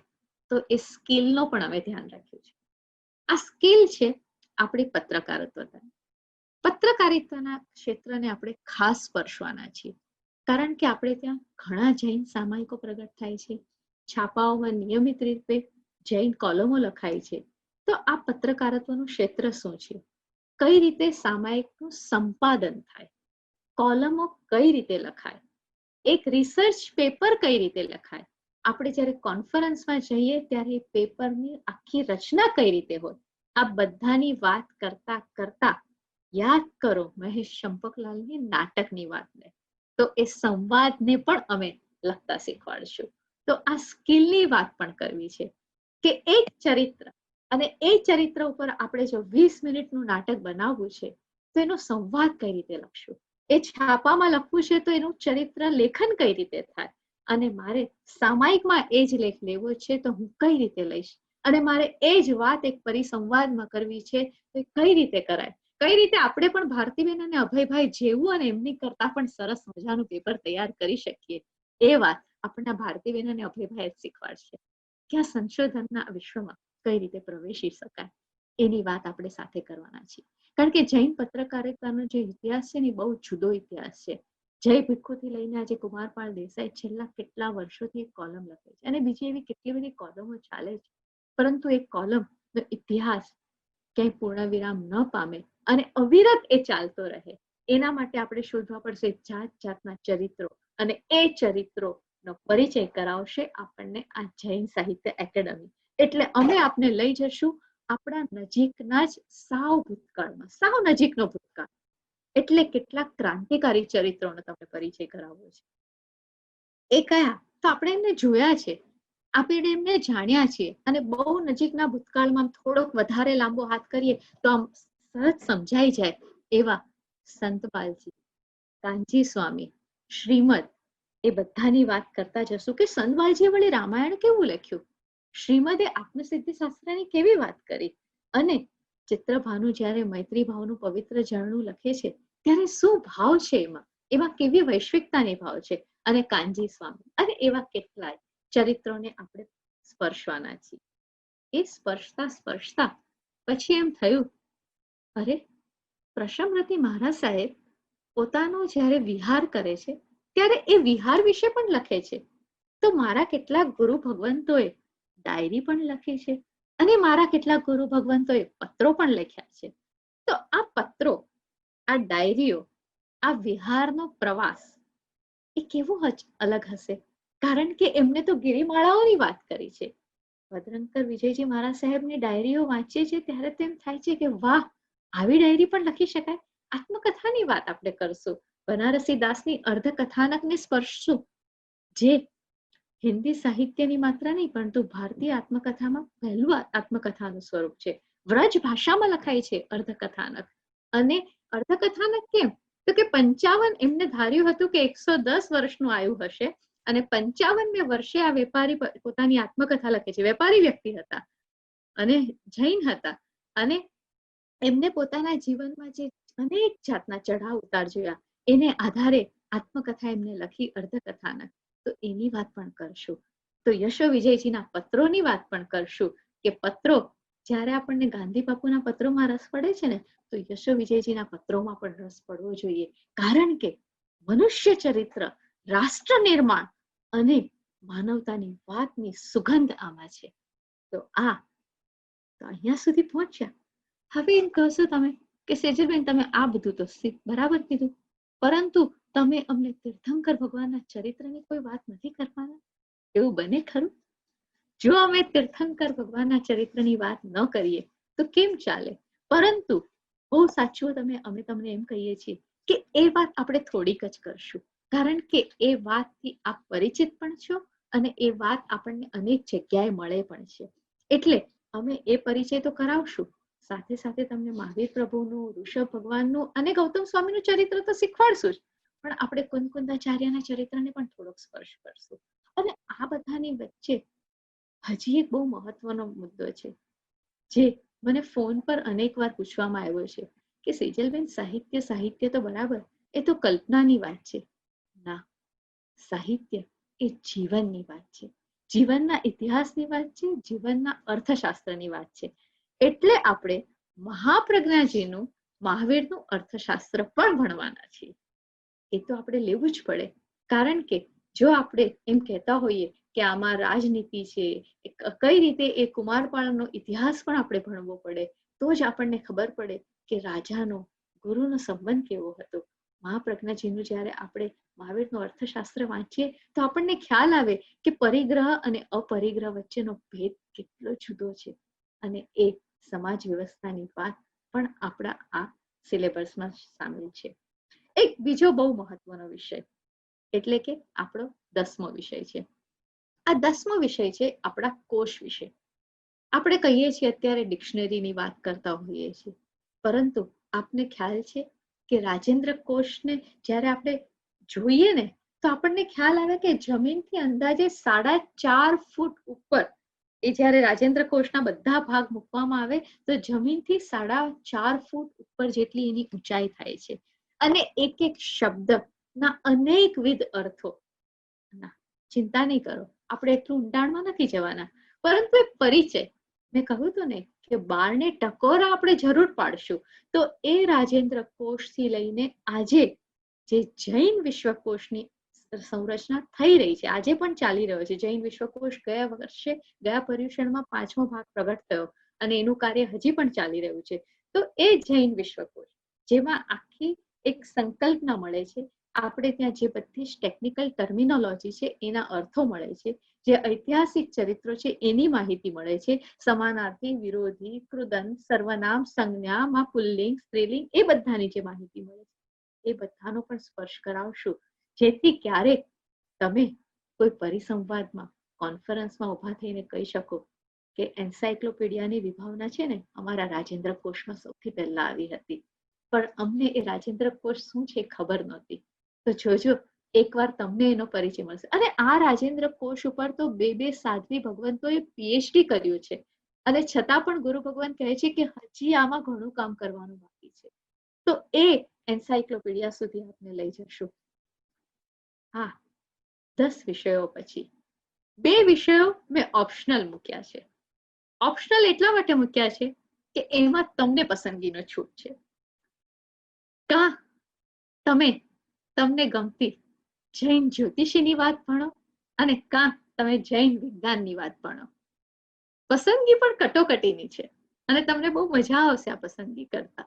અને જો એ પસંદગી ન કરવી હોય તો આપણે ફોન ઉપર એના વિશે વધારે ચર્ચા ક્યારેક કરશું. પરંતુ જૈન વિજ્ઞાન શું છે? ખાલી ઊભા થઈને બોલીએ હા મને કૌતુક બહુ છે, મને કૌતુક બહુ છે, મને કૌતુક બહુ છે, ઓહો બહુ સરસ છે, પણ શું આગળ? શું બહુ સરસ, બહુ કૌતુક, બહુ સુંદર, બહુ અદ્ભુત, પણ શું એ સમજવા માટે જૈન વિજ્ઞાન એટલે શું, એમાં કઈ બાબતો છે, એમાં કાળની વિભાવના, આકાશની વિભાવના, પૃથ્વી અંગેની વિભાવના, ભૂગોળની વિભાવના કઈ રીતે કરવામાં આવી છે એ આપણને આપણા કેટલાક જૈન વિજ્ઞાનીઓ સમજાવશે. યાદ રાખજો, અહીંયા હું તમારી સાથે ઉપવાસની કે ચોવિયારની વાત નથી કરવાની, કારણ કે આપ સુજ્ઞજનો એ બધામાંથી પસાર થઈ ચૂક્યા છો. પરંતુ એ મુખ્ય બાબતો જે આગમમાં કહેવાય છે એ વૈજ્ઞાનિક રીતે કઈ રીતે સિદ્ધ થાય છે એ વાતનું રહસ્ય દર્શન જે છે એ ખોલવાનો એક નાનકડો પ્રયત્ન છે. આ પ્રયાસ માત્ર છે. જૈન સાહિત્ય એકેડમીનું કોઈ એમ કહેતું નથી કે અમે આ કરી જ બતાવશું, પણ આ અમારો નાનકડો પ્રયાસ છે અને અમને ખાતરી છે કે અમે આ પ્રયાસ એટલો પ્રામાણિકતાથી કરી રહ્યા છીએ કે આપને ચોક્કસ વિશ્વાસ આવશે. તો અને છતાં પણ કોઈને એમ લાગે કે વિજ્ઞાન એ અમારા માટે બહુ અઘરું છે, તો અમે એમના માટે એક ઓપ્શનમાં વિષય મૂક્યો છે જૈન જ્યોતિષી. એટલે તમને જો રસ પડે તો આ જૈન જ્યોતિષશાસ્ત્ર શું છે? કારણ કે જૈન જ્યોતિષીમાં એક બહુ મહત્વની વસ્તુ વિજ્ઞાન સાથે પણ જોડાયેલી છે. એ વાત તમને ભણાવનાર જ કહેશે, કારણ કે હું તમને વધારે નથી કહેવાની, પણ એમાં પણ જરા જુદા પ્રકારનું વિજ્ઞાન છે અને આપણા પૂર્વકાલીન ગ્રંથોમાં એનો ઉલ્લેખ થયેલો છે. તો આ વિષયો ભણવાના છે. ઇતિહાસ, શિલ્પ, સંગીત, સ્થાપત્યની વાત, તીર્થોના ઇતિહાસ, ચરિત્રની વાત કરવાના છે, ગ્રંથની વાત કરશું, એમાં પ્રબંધની વાત કરશું, રાસાની વાત કરશું. આ બધી વાતોની સાથે એક વાત આપણે કરવાના છે લોક કથાનકોની, કે જૈન સાહિત્યમાં જે જૈન રામાયણ, જૈન મહાભારત, જૈન જે નલ દવદંતી રાસ લખાયો છે એ કઈ રીતે આપણા જે સિદ્ધહસ્ત રામાયણ છે એનાથી જુદું પડે છે. કારણ કે એક એવી ઈચ્છા છે કે તુલનાત્મક અભ્યાસની એક વિશિષ્ટ દ્રષ્ટિ પણ એક કેળવાય. તો આ વિષય વૈવિધ્ય આપની સમક્ષ મૂક્યું છે. આ દરેક વિષય ઉપર વિષયના વિસ્તાર પ્રમાણે આપણે 3 થી 5 વ્યાખ્યાનો મૂકશું. કોઈકને આપણે 2 વ્યાખ્યાન આપ્યા છે, જ્યાં જરૂર છે ત્યાં આપણે 3 વ્યાખ્યાન પણ આપ્યા છે, અને એ આખો અભ્યાસક્રમ આપની સમક્ષ મૂકવામાં બહુ ટૂંક સમયમાં આવશે. પરંતુ આ વિષયો ને કુલ 80 લેક્ચરોમાં વિભાજિત કર્યા છે. આ 80 વ્યાખ્યાનો હવે આપ સુધી કઈ રીતે પહોંચશે એ જરા સમજીએ. વિચાર એ રીતનો છે કે 15 દિવસમાં આપની સમક્ષ 5 વ્યાખ્યાનો મૂકવા. કુલ વ્યાખ્યાનો 80 છે, એટલે આપના 16 પખવાડિયા આપે જૈન સાહિત્ય એકેડમીને આપવાના. 15 દિવસમાં 5 વ્યાખ્યાનો આપની સમક્ષ મુકાશે. કઈ રીતે મુકાશે? કોર્સ ઓનલાઈન છે, એટલે ઓનલાઈન આપ જ્યારે પ્રવેશ કરશો, રજીસ્ટ્રેશન કરશો, આપને લિંક આપવામાં આવશે. આપણી એક વેબસાઇટ હશે, એ વેબસાઇટ પર આપ જશો, આપ રજીસ્ટ્રેશન કરશો, ત્યારે આપને એક ચોક્કસ આઈડી આપવામાં આવશે. એ આઈડી દ્વારા આપ કોર્સમાં પ્રવેશ કરશો. કોર્સમાં પ્રવેશ કરશો એટલે પહેલા પાના ઉપર તમારી પાસે આખો અભ્યાસક્રમ, હમણાં જે હું બોલી ગઈ એ મૂકવામાં આવ્યો હશે. એ અભ્યાસક્રમની સામે સંગીતના 2, શિલ્પના 5, ચરિત્રના 7 આ રીતના કલાકો મૂકવામાં આવ્યા હશે. તો આ બધા અલગ અલગ કલાકો મૂકવામાં આવ્યા હશે. હવે તમે એમ કહેશો કે સેજલબેન, આપણે છે ને ઇતિહાસ નથી ભણવું, ચરિત્રને ભણવું છે. તો હવે એમાં મુશ્કેલી એ છે કે અમે છીએ ને બધા સ્કૂલ અને કોલેજ સાથે જોડાયેલા માણસો છીએ, એટલે શિસ્તતા તો અમને બહુ ગમે અને એમાંથી બહાર આવવું ગમતું નથી. એટલે અમે એવું કર્યું કે આપ જ્યારે આ 15 દિવસના 5 વ્યાખ્યાનો પૂરેપૂરા સાંભળો અને પછી જ આપ 6થા વ્યાખ્યાનમાં પ્રવેશ કરી શકો. આ એટલા માટે આવશ્યક છે કારણ કે એક આખી સંકલ્પના છે મિત્રો. પહેલું વ્યાખ્યાનનો સંબંધ 20મા વ્યાખ્યાન સાથે છે, યાદ રાખજો. કારણ કે કોઈ પણ વસ્તુ આમનામ નથી મૂકી. તમે જ્યારે ઇતિહાસ તમને કહેશું ને તો તમે સમજો કે પેખડ શાહનું ચરિત્ર જ્યારે ભણતા હો ત્યારે તમને થોડુંક કચ્છની, રાજસ્થાનની એ સમયની ભૂમિકા, એ સમયનું રાજકારણ થોડુંક ખબર હોય તો અમારા માટે બહુ સરળ બની જાય કે એમને જે તે સમયે બાંધકામ કર્યું, કે જે કાર્ય કર્યું, કઈ રીતે ઉપયોગી બન્યું છે. એટલા માટે આ રીતે આખી ગોઠવણ કરી છે કે આગળની આખી પૂર્વ ભૂમિકા આપને બહુ ઉપયોગી બનશે. વિશ્વ સાહિત્યની કેટલીક કૃતિઓનું એક ભૂમિકાને આધારે આપ તરત જ જૈન સાહિત્યની કેટલીક ભૂમિકાઓને સ્પષ્ટતા તરત પકડી શકશો. એટલે આ રીતે આયોજન કર્યું છે. 3 વ્યાખ્યાનો રેકોર્ડ કરીને વેબસાઇટ પર મૂકી દેવામાં આવશે. એટલે કે સમજો કે સેજલ નામની એક વ્યક્તિએ એનરોલ કર્યું, એનો નંબર છે 1234. 1234 અને પાસવર્ડ સાથે જ્યારે હું એન્ટ્રી કરીશ ત્યારબાદ મને 3 વ્યાખ્યાનો ઓનલાઈન સાંભળવા મળશે. 1-1 કલાકના વ્યાખ્યાનો હશે. આપ શાંતિથી નોટબુક અને પેન લઈને એ સાંભળશો. પરંતુ તમારી સાથે સંપર્ક તૂટી જાય તો ચાલે નહીં. એટલા માટે દર 15 દિવસનો, 15 દિવસે જે રવિવાર આવે, મેં તમને કહ્યું હતું ને મેં 15 દિવસે આ મૂક્યું છે, તો મહિનામાં 2 રવિવાર આવે એ રીતે ગણતરી કરી છે. તો દર 15 દિવસે બપોરે 2 થી 4 એક આપણું ઓનલાઈન વ્યાખ્યાન હશે. હવે એ ઓનલાઈન વ્યાખ્યાન હોય એ દિવસે તમારે કોઈ સામાજિક કાર્ય આવે, કોઈ કારણસર અન્ય કાર્ય જોડાઈ જાવ, ચિંતા નહીં કરતા.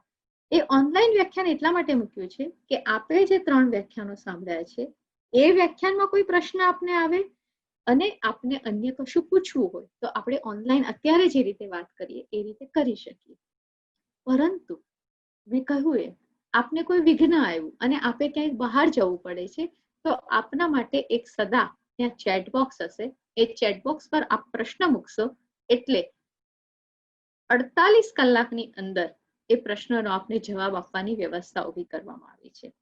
કારણ કે જે આપણી ટેકનોલોજીની ટીમ હશે એ સવાલ અહીંયા મોકલાવશે, અહીંયા મુખ્ય કેન્દ્રથી એ સવાલ એ વક્તા પાસે અથવા વિદ્વાન પાસે જશે, એ ઉત્તર આપશે અને આપને એ ઉત્તર મળી જશે. એટલે જો આપે એ વ્યાખ્યાન મિસ કર્યું ઓનલાઈન તો એની રેકોર્ડિંગ પણ આપને 2 દિવસ પછી તરત ત્યાં મળી જશે. તો આ રીતે આપનો ઓનલાઈન કોર્સ ચાલુ રહેશે. કુલ દિવસ થાય છે આપણા 240 દિવસ. કુલ આપણા કલાકો અને વ્યાખ્યાનો થાય છે 80 વ્યાખ્યાન. હવે 80 વ્યાખ્યાનો પછી શું? તો ના, તમારે મને એમ પૂછવાનું છે કે 5 વ્યાખ્યાનો પછી શું? 5 વ્યાખ્યાનો પછી એક નાનકડી ટેસ્ટ હશે. સમજો કે આપણે પૂર્વ ભારત, પશ્ચિમ ભારત અને દક્ષિણ ભારતનું સ્થાપત્ય વિશે વાત કરી, તો ત્યાંના તીર્થો વિશે વાત કરી, ત્યાંની સ્થાપત્ય રચના વિશે વાત કરી. તો એના વિશે ત્યાં 5 થી 10 જેટલા સવાલો હશે. એ સવાલોનો આપ ઉત્તર આપો તો આપને પણ ખ્યાલ આવશે. બધું જ કોમ્પ્યુટર પર ઓટોમેટિક હશે. આપનો સાચો ઉત્તર આપને કોમ્પ્યુટર કહી દેશે, ખોટો ઉત્તર હશે તો પણ આપને કોમ્પ્યુટર કહેશે, અને આપ તરત જ એનો ઉત્તર મેળવીને આગળ જઈ શકશો. ઉત્તર ખોટો હશે તો પણ આપ આગળ જઈ શકશો. એટલે ત્યાં કોઈ આપણે અહીંયા કોઈને પાસ કે ફેલ કરવાની, એક જાણકારીનું આપણે આદાન પ્રદાન કરવા બેઠા છે. આ કોઈ નવી જાણકારી નથી. પરંતુ એવું થયું કે કોલંબસ અમેરિકા પહોંચ્યો, એ પહોંચ્યો તો કે નહોતો પહોંચ્યો એ બહુ જુદી વાત છે, પણ આપણે કોઈક એવા પ્રદેશમાં પહોંચ્યા છે જેની બાબત લઈને અમે તમારી સમક્ષ મૂકી રહ્યા છીએ. તો આ 5 વ્યાખ્યાનો પછી આપની આ ક્વિઝ હશે. એ ક્વિઝના 10 સવાલ હશે, એ આપ આપશો અને ત્યાર પછી 6 થી 10 વ્યાખ્યાન, 10મા વ્યાખ્યાને ફરી પાછી ક્વિઝ આવશે. 10 વ્યાખ્યાન પૂરા કર્યા પછી ફરો 11 થી 15 વ્યાખ્યાન. એ રીતે આ કોર્સ આગળ ચાલશે. હવે કદાચ મારા માતા જેમ કે મારી મમ્મી જેવી કોઈ વ્યક્તિ હોય એમ કે ના સિજલ, મારે તો પરીક્ષા આપવી જ નથી, તો અમે એ પણ ઓપ્શન રાખ્યું છે કે જ્યારે આપ પ્રવેશ કરશો ત્યારે અમે તમને પૂછશું કે તમારે દરવાજામાં ઓલું લોક જોવે છે કે તાળું જોવે છે? તમે કહેશો કે ઓલું લોક અમને ફાવતું નથી, અમે તો તાળું અને ઓલું રાખશું. સારું, તો તાળું અને ચાવી લઈને તમે અંદર પ્રવેશશો. તમારે ક્યાંય તાળું મારવું નહીં અને ચાવીનો ઉપયોગ કરવો નહીં પડે. પણ તમે એમ કહેશો કે ના, મારે પરીક્ષા આપવી છે, તો આ ક્વિઝ આવશે. પણ તમે એમ જો પસંદ કરશો કમ્પ્યુટરમાં પહેલા જ દિવસે કે મારે પરીક્ષા આપવી નથી, તો આપને કોઈ ક્વિઝ કે પરીક્ષાનું નડતર નડશે નહીં અને આપ 5મું વ્યાખ્યાન પૂરું કરીને સીધા 6થા વ્યાખ્યાન પર આગળ જઈ શકશો. આ એક આખી ભૂમિકા આપણે આપણા કોર્સ નિમિત્તે તૈયાર કરી છે. વિષયો. હવે એક બીજો મહત્વનો પ્રશ્ન જે મને પૂછાયો છે અવારનવાર કે સેજલબેન, 80 વ્યાખ્યાનો ઓનલાઈન, આ બધું તો ઠીક છે, ફી કેટલી લેવાના છો? આપણે વાણિયા ખરા ને, એટલે ફી ની વાત તો આપણે ચોક્કસ કરીએ. બહુ જ સરસ અને એક સ્પષ્ટ વાત એ છે કે આપણે આ કોર્સ કોઈ આર્થિક ઉપાર્જન માટે નથી કરતા. એક રસ છે, શાસન પ્રત્યેનું પ્રેમ છે, અને ખાસ કરીને તો આ એક જવાબદારી છે આપણા સૌની, આપણા સમાજની, આપણા સમયમાં જીવતા સર્વ કોઈ જૈનની જવાબદારી છે કે જૈન સાહિત્યના કોર્સને વધારે ને વધારે પ્રકાશમાં લાવે અને જે વિદેશમાં વિદ્વાનો કામ કરી રહ્યા છે એ કાર્ય અંગે આપણે સમજીએ અને આપણે ભણીએ. પરંતુ વ્યવહાર ખાતર માત્ર આપણે કોર્સની ફી 3500 રાખી છે. 80 વ્યાખ્યાનોની ફી 3500 છે. અને આ ફી માત્ર એવી અનુકૂળતા માટે રાખી છે કે એવું ન બને કે 5 કે 6 વ્યાખ્યાનો આપ કરો અને પછી આપ છોડીને ચાલ્યા જાઓ, તો એનો આનંદ અમને પણ ન ગમે. કારણ કે ખૂબ મહેનતથી આ બધા વિદ્વાનોને જુદી જુદી રીતે ભેગા કર્યા છે અને જુદી રીતે આકાર આપ્યો છે. મને લાગે છે કે કોર્સ વિષય આટલી સ્પષ્ટતા પછી આપના મનમાં મોટે ભાગે સવાલો નહીં હોય, અને છતાં પણ જો કોઈ સવાલ હોય તો આપ ચોક્કસ પૂછી શકો છો. હવે સૌથી મહત્વનો પ્રશ્ન કે કોર્સ ચાલુ થયું એ ખબર કેવી રીતે પડશે? અત્યારે આપ સર્વ કોઈ એક ગ્રુપમાં જોડાયેલા છો, જે આપણે જૈન સાહિત્યના કોર્સના 2 વોટ્સઅપ ગ્રુપ છે. આપ સર્વ કોઈ એમાં જોડાયેલા છો અને આજે આપણું આમ કહી શકાય તો આરંભ પહેલાનો અંતિમ વિરામનો સમય છે. તો પછી આપણે સપ્ટેમ્બરમાં શરૂ કરવાના છીએ. તો આપ આખો ઓગસ્ટ અને બીજા 15 દિવસ, આ 45 દિવસ આપણે કરશું શું? અને 45 દિવસમાં તો ભાઈ બહેનને ભૂલી જતો હોય છે, તો આપણે તો સહજ રૂપે ભૂલી જઈએ ને. અમે તો નહીં ભૂલવા દઈએ. અમે એવું નક્કી કર્યું છે કે દર અઠવાડિયે અમે તમારી સાથે સંવાદ કરશું સાહિત્ય વિશે. એટલે આપ જે ગ્રુપમાં છો એ ગ્રુપમાં સાહિત્યિક વિષયની માહિતી અને સાહિત્ય વિષયક પ્રશ્નોત્તરી સતત ચાલતી રહેવાની છે. તૈયારી થઈ રહી છે. એ બુધવાર સુધીમાં બધી તૈયારી થઈ જશે. તો દર બુધવારે આપણા ગ્રુપ ઉપર આપણે આના વિષયક પ્રશ્નોત્તરી અને માહિતી મૂકશું. જેમ કે આપણે કોઈક એક તીર્થની વાત કરીએ તો એ તીર્થ વિષયક માહિતી અને એ તીર્થ વિષયક પ્રશ્નો બંને મૂકશું. એને કારણે આવનારા 45 દિવસ સુધીમાં આપણો પણ એક સઘન અભ્યાસ થતો રહેશે. કોર્સ વિશે જેવું જાહેર થશે, અત્યારે આપણે મનમાં 15મી સપ્ટેમ્બર લઈને ચાલી રહ્યા છીએ, કારણ કે પર્યુષણ વચ્ચે આવે છે એટલે સર્વ શ્રાવક શ્રાવિકાઓ પોતાની આરાધનામાં પણ વ્યસ્ત થઈ જશે.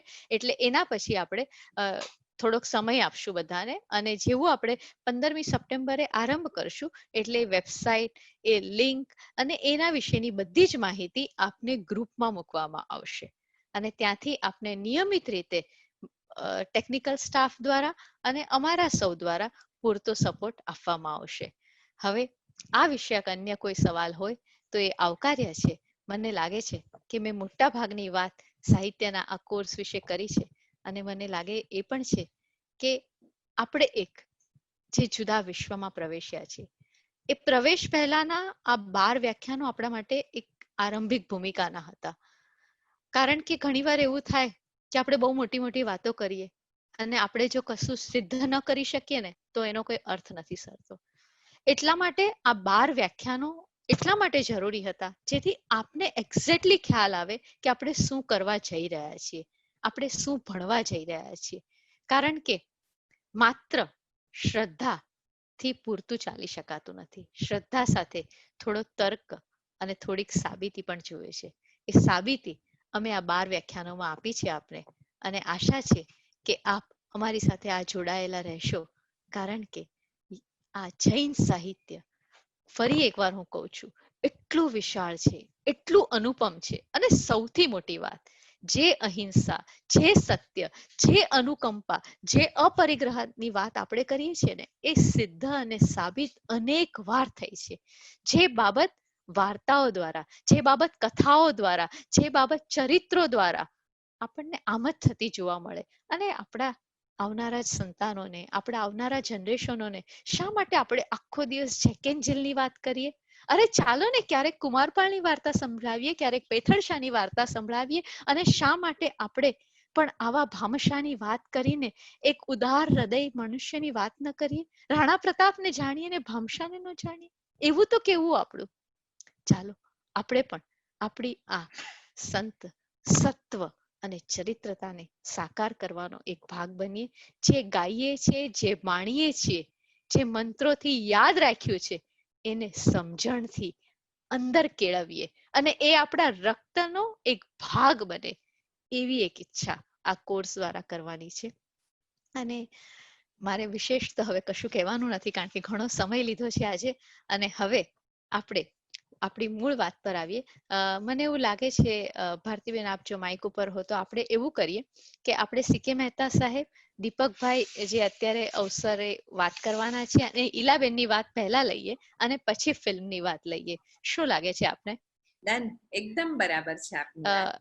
કારણ કે આજે ટેકનિકલ મુશ્કેલી ઘણી અહીંયા નડી રહી છે, વારંવાર લાઇટ જઈ રહી છે અમારા વિસ્તારમાં, એને કારણે. પરંતુ આપણે એવું કરીએ તો હું વિનંતી કરીશ, સૌથી પહેલા 11 વ્યાખ્યાનોની ફિલ્મ તૈયાર છે મિત્રો, અને એ આપણે દેખાડવાના છીએ. પરંતુ એ પહેલા, કોઈ પણ આરંભ પહેલા આપણે એવી વ્યક્તિના આશીર્વાદ જરૂર લેવા જોઈએ, કારણ જેને માત્ર આપણને સહકાર આપ્યો છે એટલા માટે નહીં, અને એ વિશેષતા માટે થઈને આપણે એમને સદા વંદન કરીએ છીએ. સીકે મહેતા સાહેબને હું વિનંતી કરીશ કે ભલે માત્ર 2 તો 2 વાક્ય પણ આપ જરૂર કહો, કારણ કે આપણે કોર્સનો આરંભ કરવા જઈ રહ્યા છીએ. એક એવું નવું સાહસ કરવા જઈ રહ્યા છીએ, જે સાહસને તમારા આશીર્વચનની જરૂર છે. આપની પાસે અનુભવ છે, અને એ અનુભવની વાત 2 મિનિટ માટે પણ માત્ર પ્લીઝ કરો. સીકે મહેતા સાહેબ. કેવું કહે છે, એમનો અવાજ જરા બરાબર નથી, બેસી ગયો છે, એટલે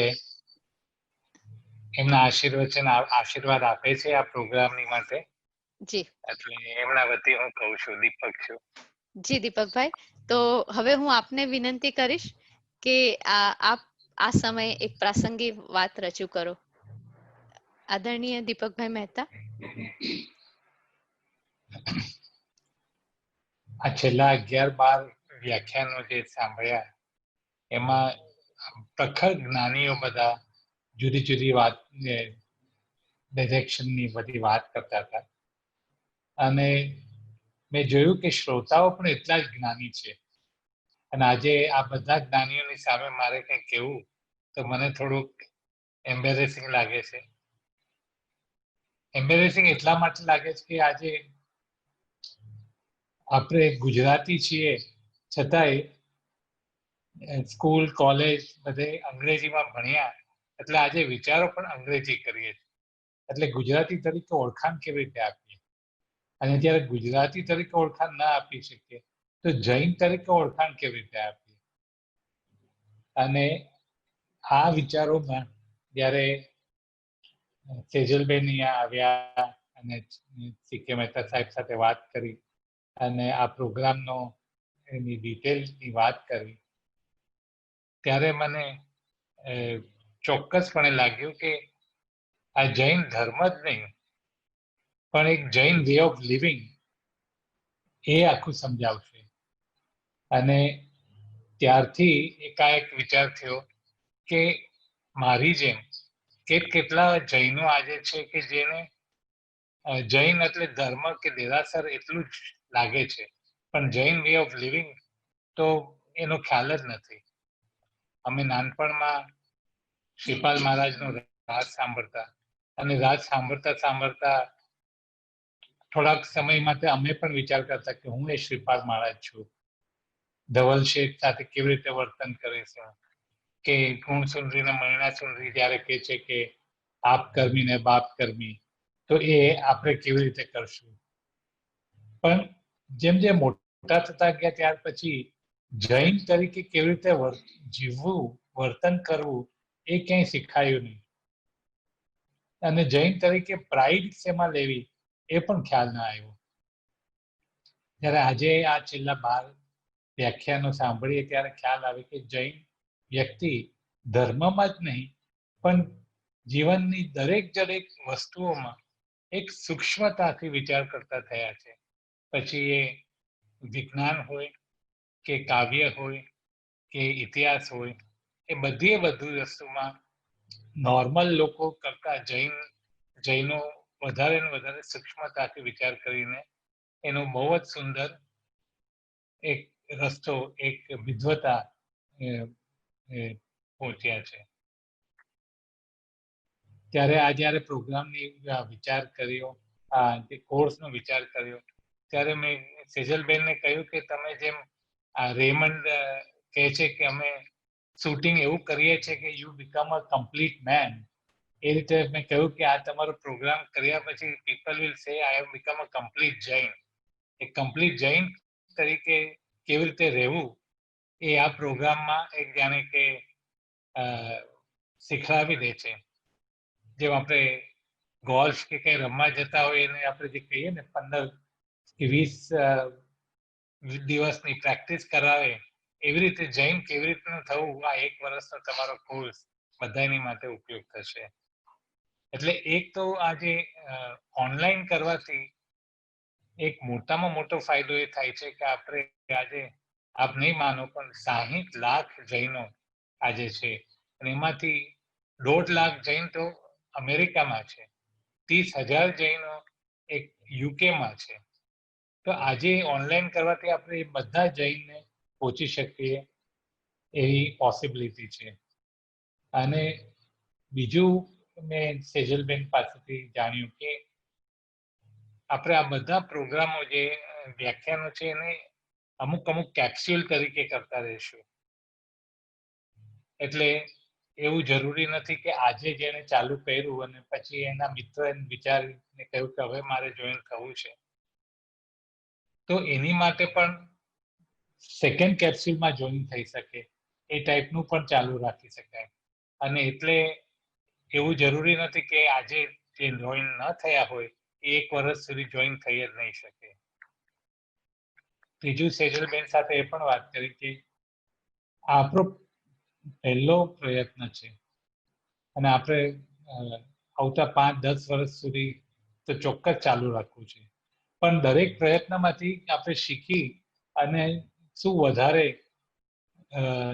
નવું સમજાવી શકાય, શું વધારે જણાવી શકાય, એ જો આપણી ઈચ્છા હોય તો આપણો આ જે કોર્સ કરીએ છીએ 6 મહિના વર્ષ દિવસ પછી પાછું જ્યારે બીજો કોર્સ બીજા 1 વર્ષનું કરીએ ત્યારે અમુક સબ્જેક્ટ અમુક સિલેબસમાં કંઈક ચેન્જ પણ લાવી શકીએ એ ટાઈપની પોસિબિલિટી આપણે રાખીએ તો હંમેશા બધા ભાઈઓ બહેનોને પણ ફાયદો થશે અને આપણે હંમેશા કરંટ અને ઓનલાઈન રહી શકશું.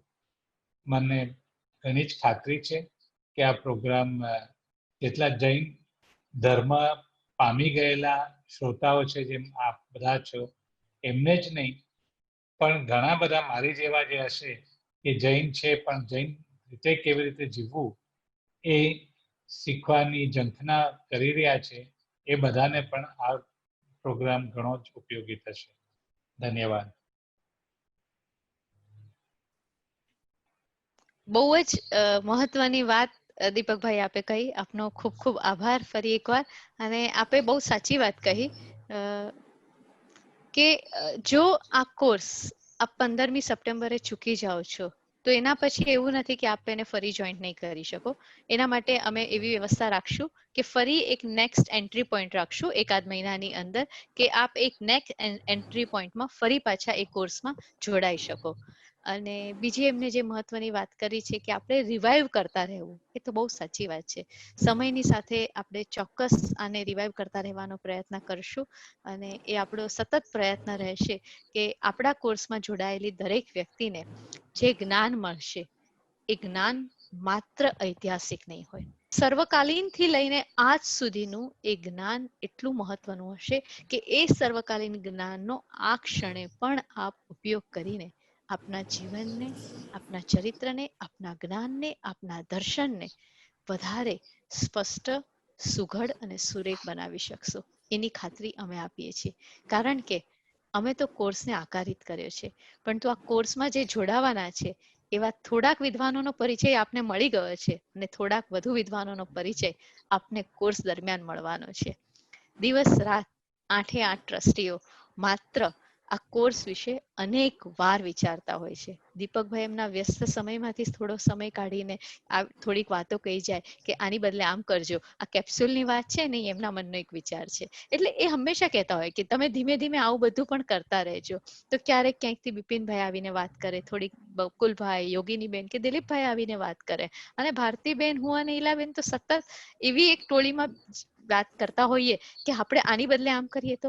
એટલે આ કોર્સ અમારા માટે અમારું એક જીવન બની ગયું છે અને એનો ફાયદો એ થયો છે કે અમે હવે ધીમે ધીમે જૈન સાહિત્યના જાણે મીરાબાઈ બની ગયા છીએ કે બસ દિવસ રાત આ જ વિચાર.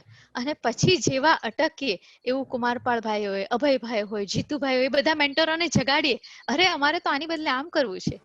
કારણ કે આપણે સૌ શ્રાવક શ્રાવિકાઓ આ કોર્સ દ્વારા આપણા ચરિત્ર બળને મજબૂત કરીએ, આપણા ઘડતરને એવું કરીએ કે આપણે કોઈને સામેથી ના કહેવું પડે કે અમે જૈન છીએ. એ પૂછે આપ જૈન લગતે હો, બસ એ બાબત બનવી જોઈએ. કારણ કે આપણી જીવન શૈલી એવી બને કે એની મહેક આખા સમાજમાં, રાષ્ટ્રમાં, દેશમાં ફેલાય, એ જ આશા છે. અને હવે આ કોર્સ સાથે જોડાયેલા વિદ્વાનો અને કેટલીક ખાસ વ્યક્તિઓનો આભાર માનવા માટે હું ઈલાબેનને વિનંતી કરીશ. ઈલાબેન, સૌ કોઈનો આભાર માનીને આપણે અનુમોદના વ્યક્ત કરીએ. ઈલાબેન મહેતા. સેજલબેન, તમે મને સુખદ કામ આપ્યું કે દુઃખદ? 2 કલાકના લેક્ચર પછી લોકો કદાચ છૂટા પડવા માટે તૈયાર કરતા હશે, પણ આપણા જે બધા વક્તાઓ, એમનો પરિચય, એમનું થેન્ક યુ કહેવું તો જરૂરી જ છે.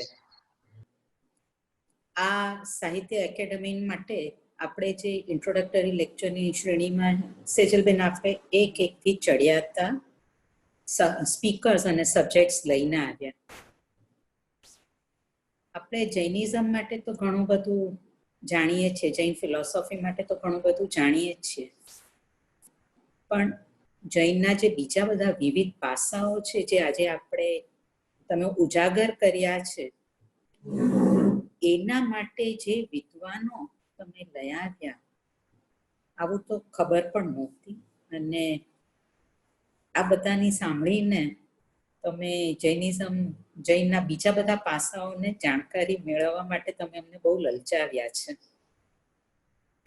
આજે ડેડી CK મહેતા તરફથી મારે આ બધાનો આભાર માનવાનો છે.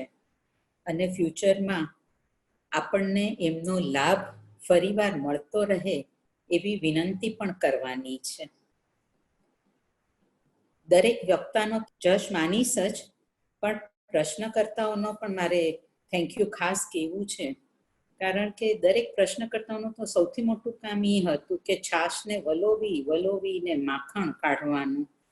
તો જે રહી ગયું છે ને વક્તાઓએ કહેવાનું, એ પ્રશ્નકર્તાઓએ બધું માખણ આપણને કઢાવડાવ્યું છે.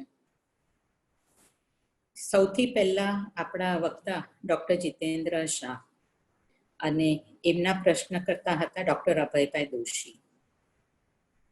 જીતેન્દ્રભાઈએ તત્વાર્થ સૂત્ર જેવા પ્રાચીન ગ્રંથની ઓળખાણથી જૈન સાહિત્યની પરંપરાનો ઇતિહાસ શરૂ કર્યો. જાણે પહેલે કોળીએ જ આપણને અમૃત ન મળી ગયું હોય, અને વિશ્વાસ દ્રઢ થઈ ગયો કે આ રસાસ્વાદ અવિરત વહેવાનો છે.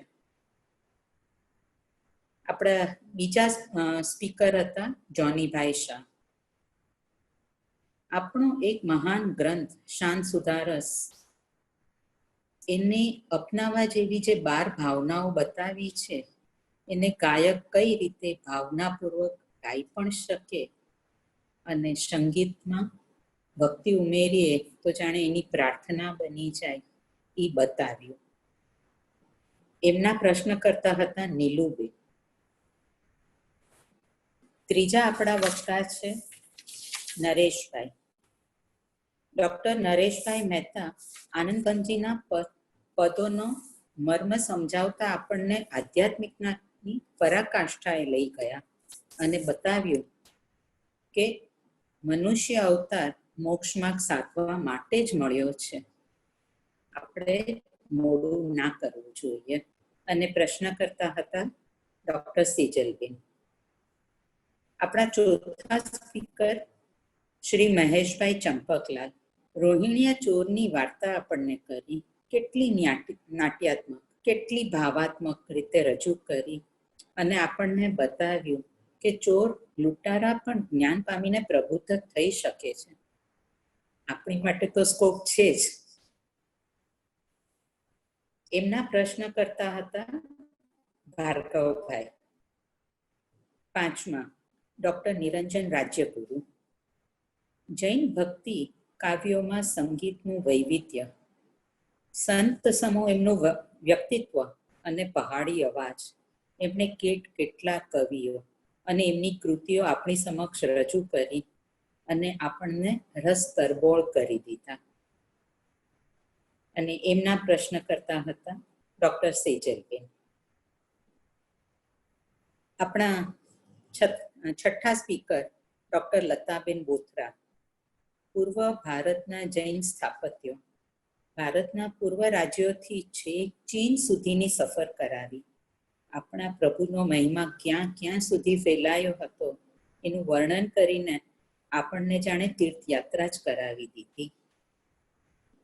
એમના પ્રશ્ન કરતા પણ ડૉક્ટર સેજલબેન હતા. આપણા સાતમા વક્તા પદ્મશ્રી ડૉક્ટર કુમારપાળભાઈ. એમની માટે તો શું કહેવાનું હોય, પણ જૈન ઇતિહાસ એક પડકાર. આજે જ્યારે લોકો દરેક વાતમાં શંકા ઊભી કરે છે કે આટલો જ જૂનો ઇતિહાસ માનવો કે કેમ, પરંતુ તેમણે લોજિકલી સિદ્ધ કરી આપ્યું કે જૈન ધર્મ કેટલો પ્રાચીન છે.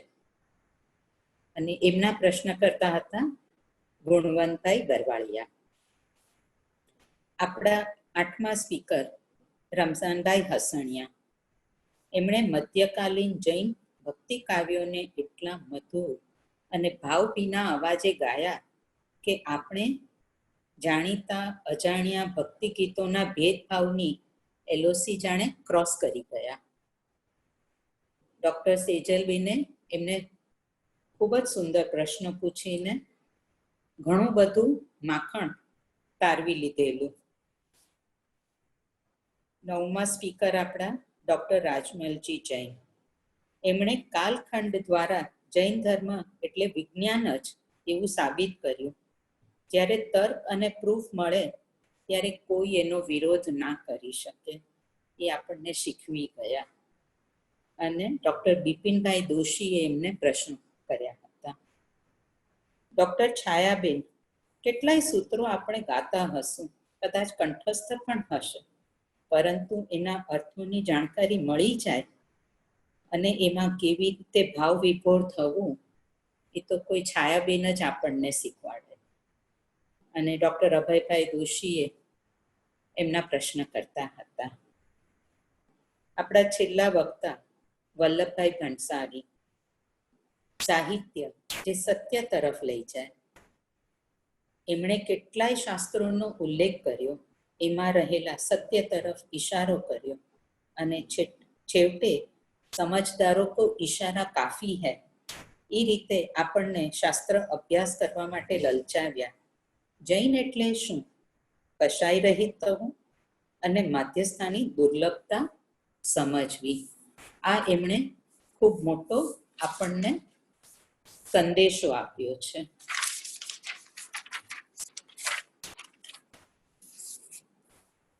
આવા વક્તાઓ પાસેથી આપણે જે જ્ઞાન ખજાનો લૂંટવો હોય હવે વધારે, તો એનું 1 પોઈન્ટ એડ્રેસ.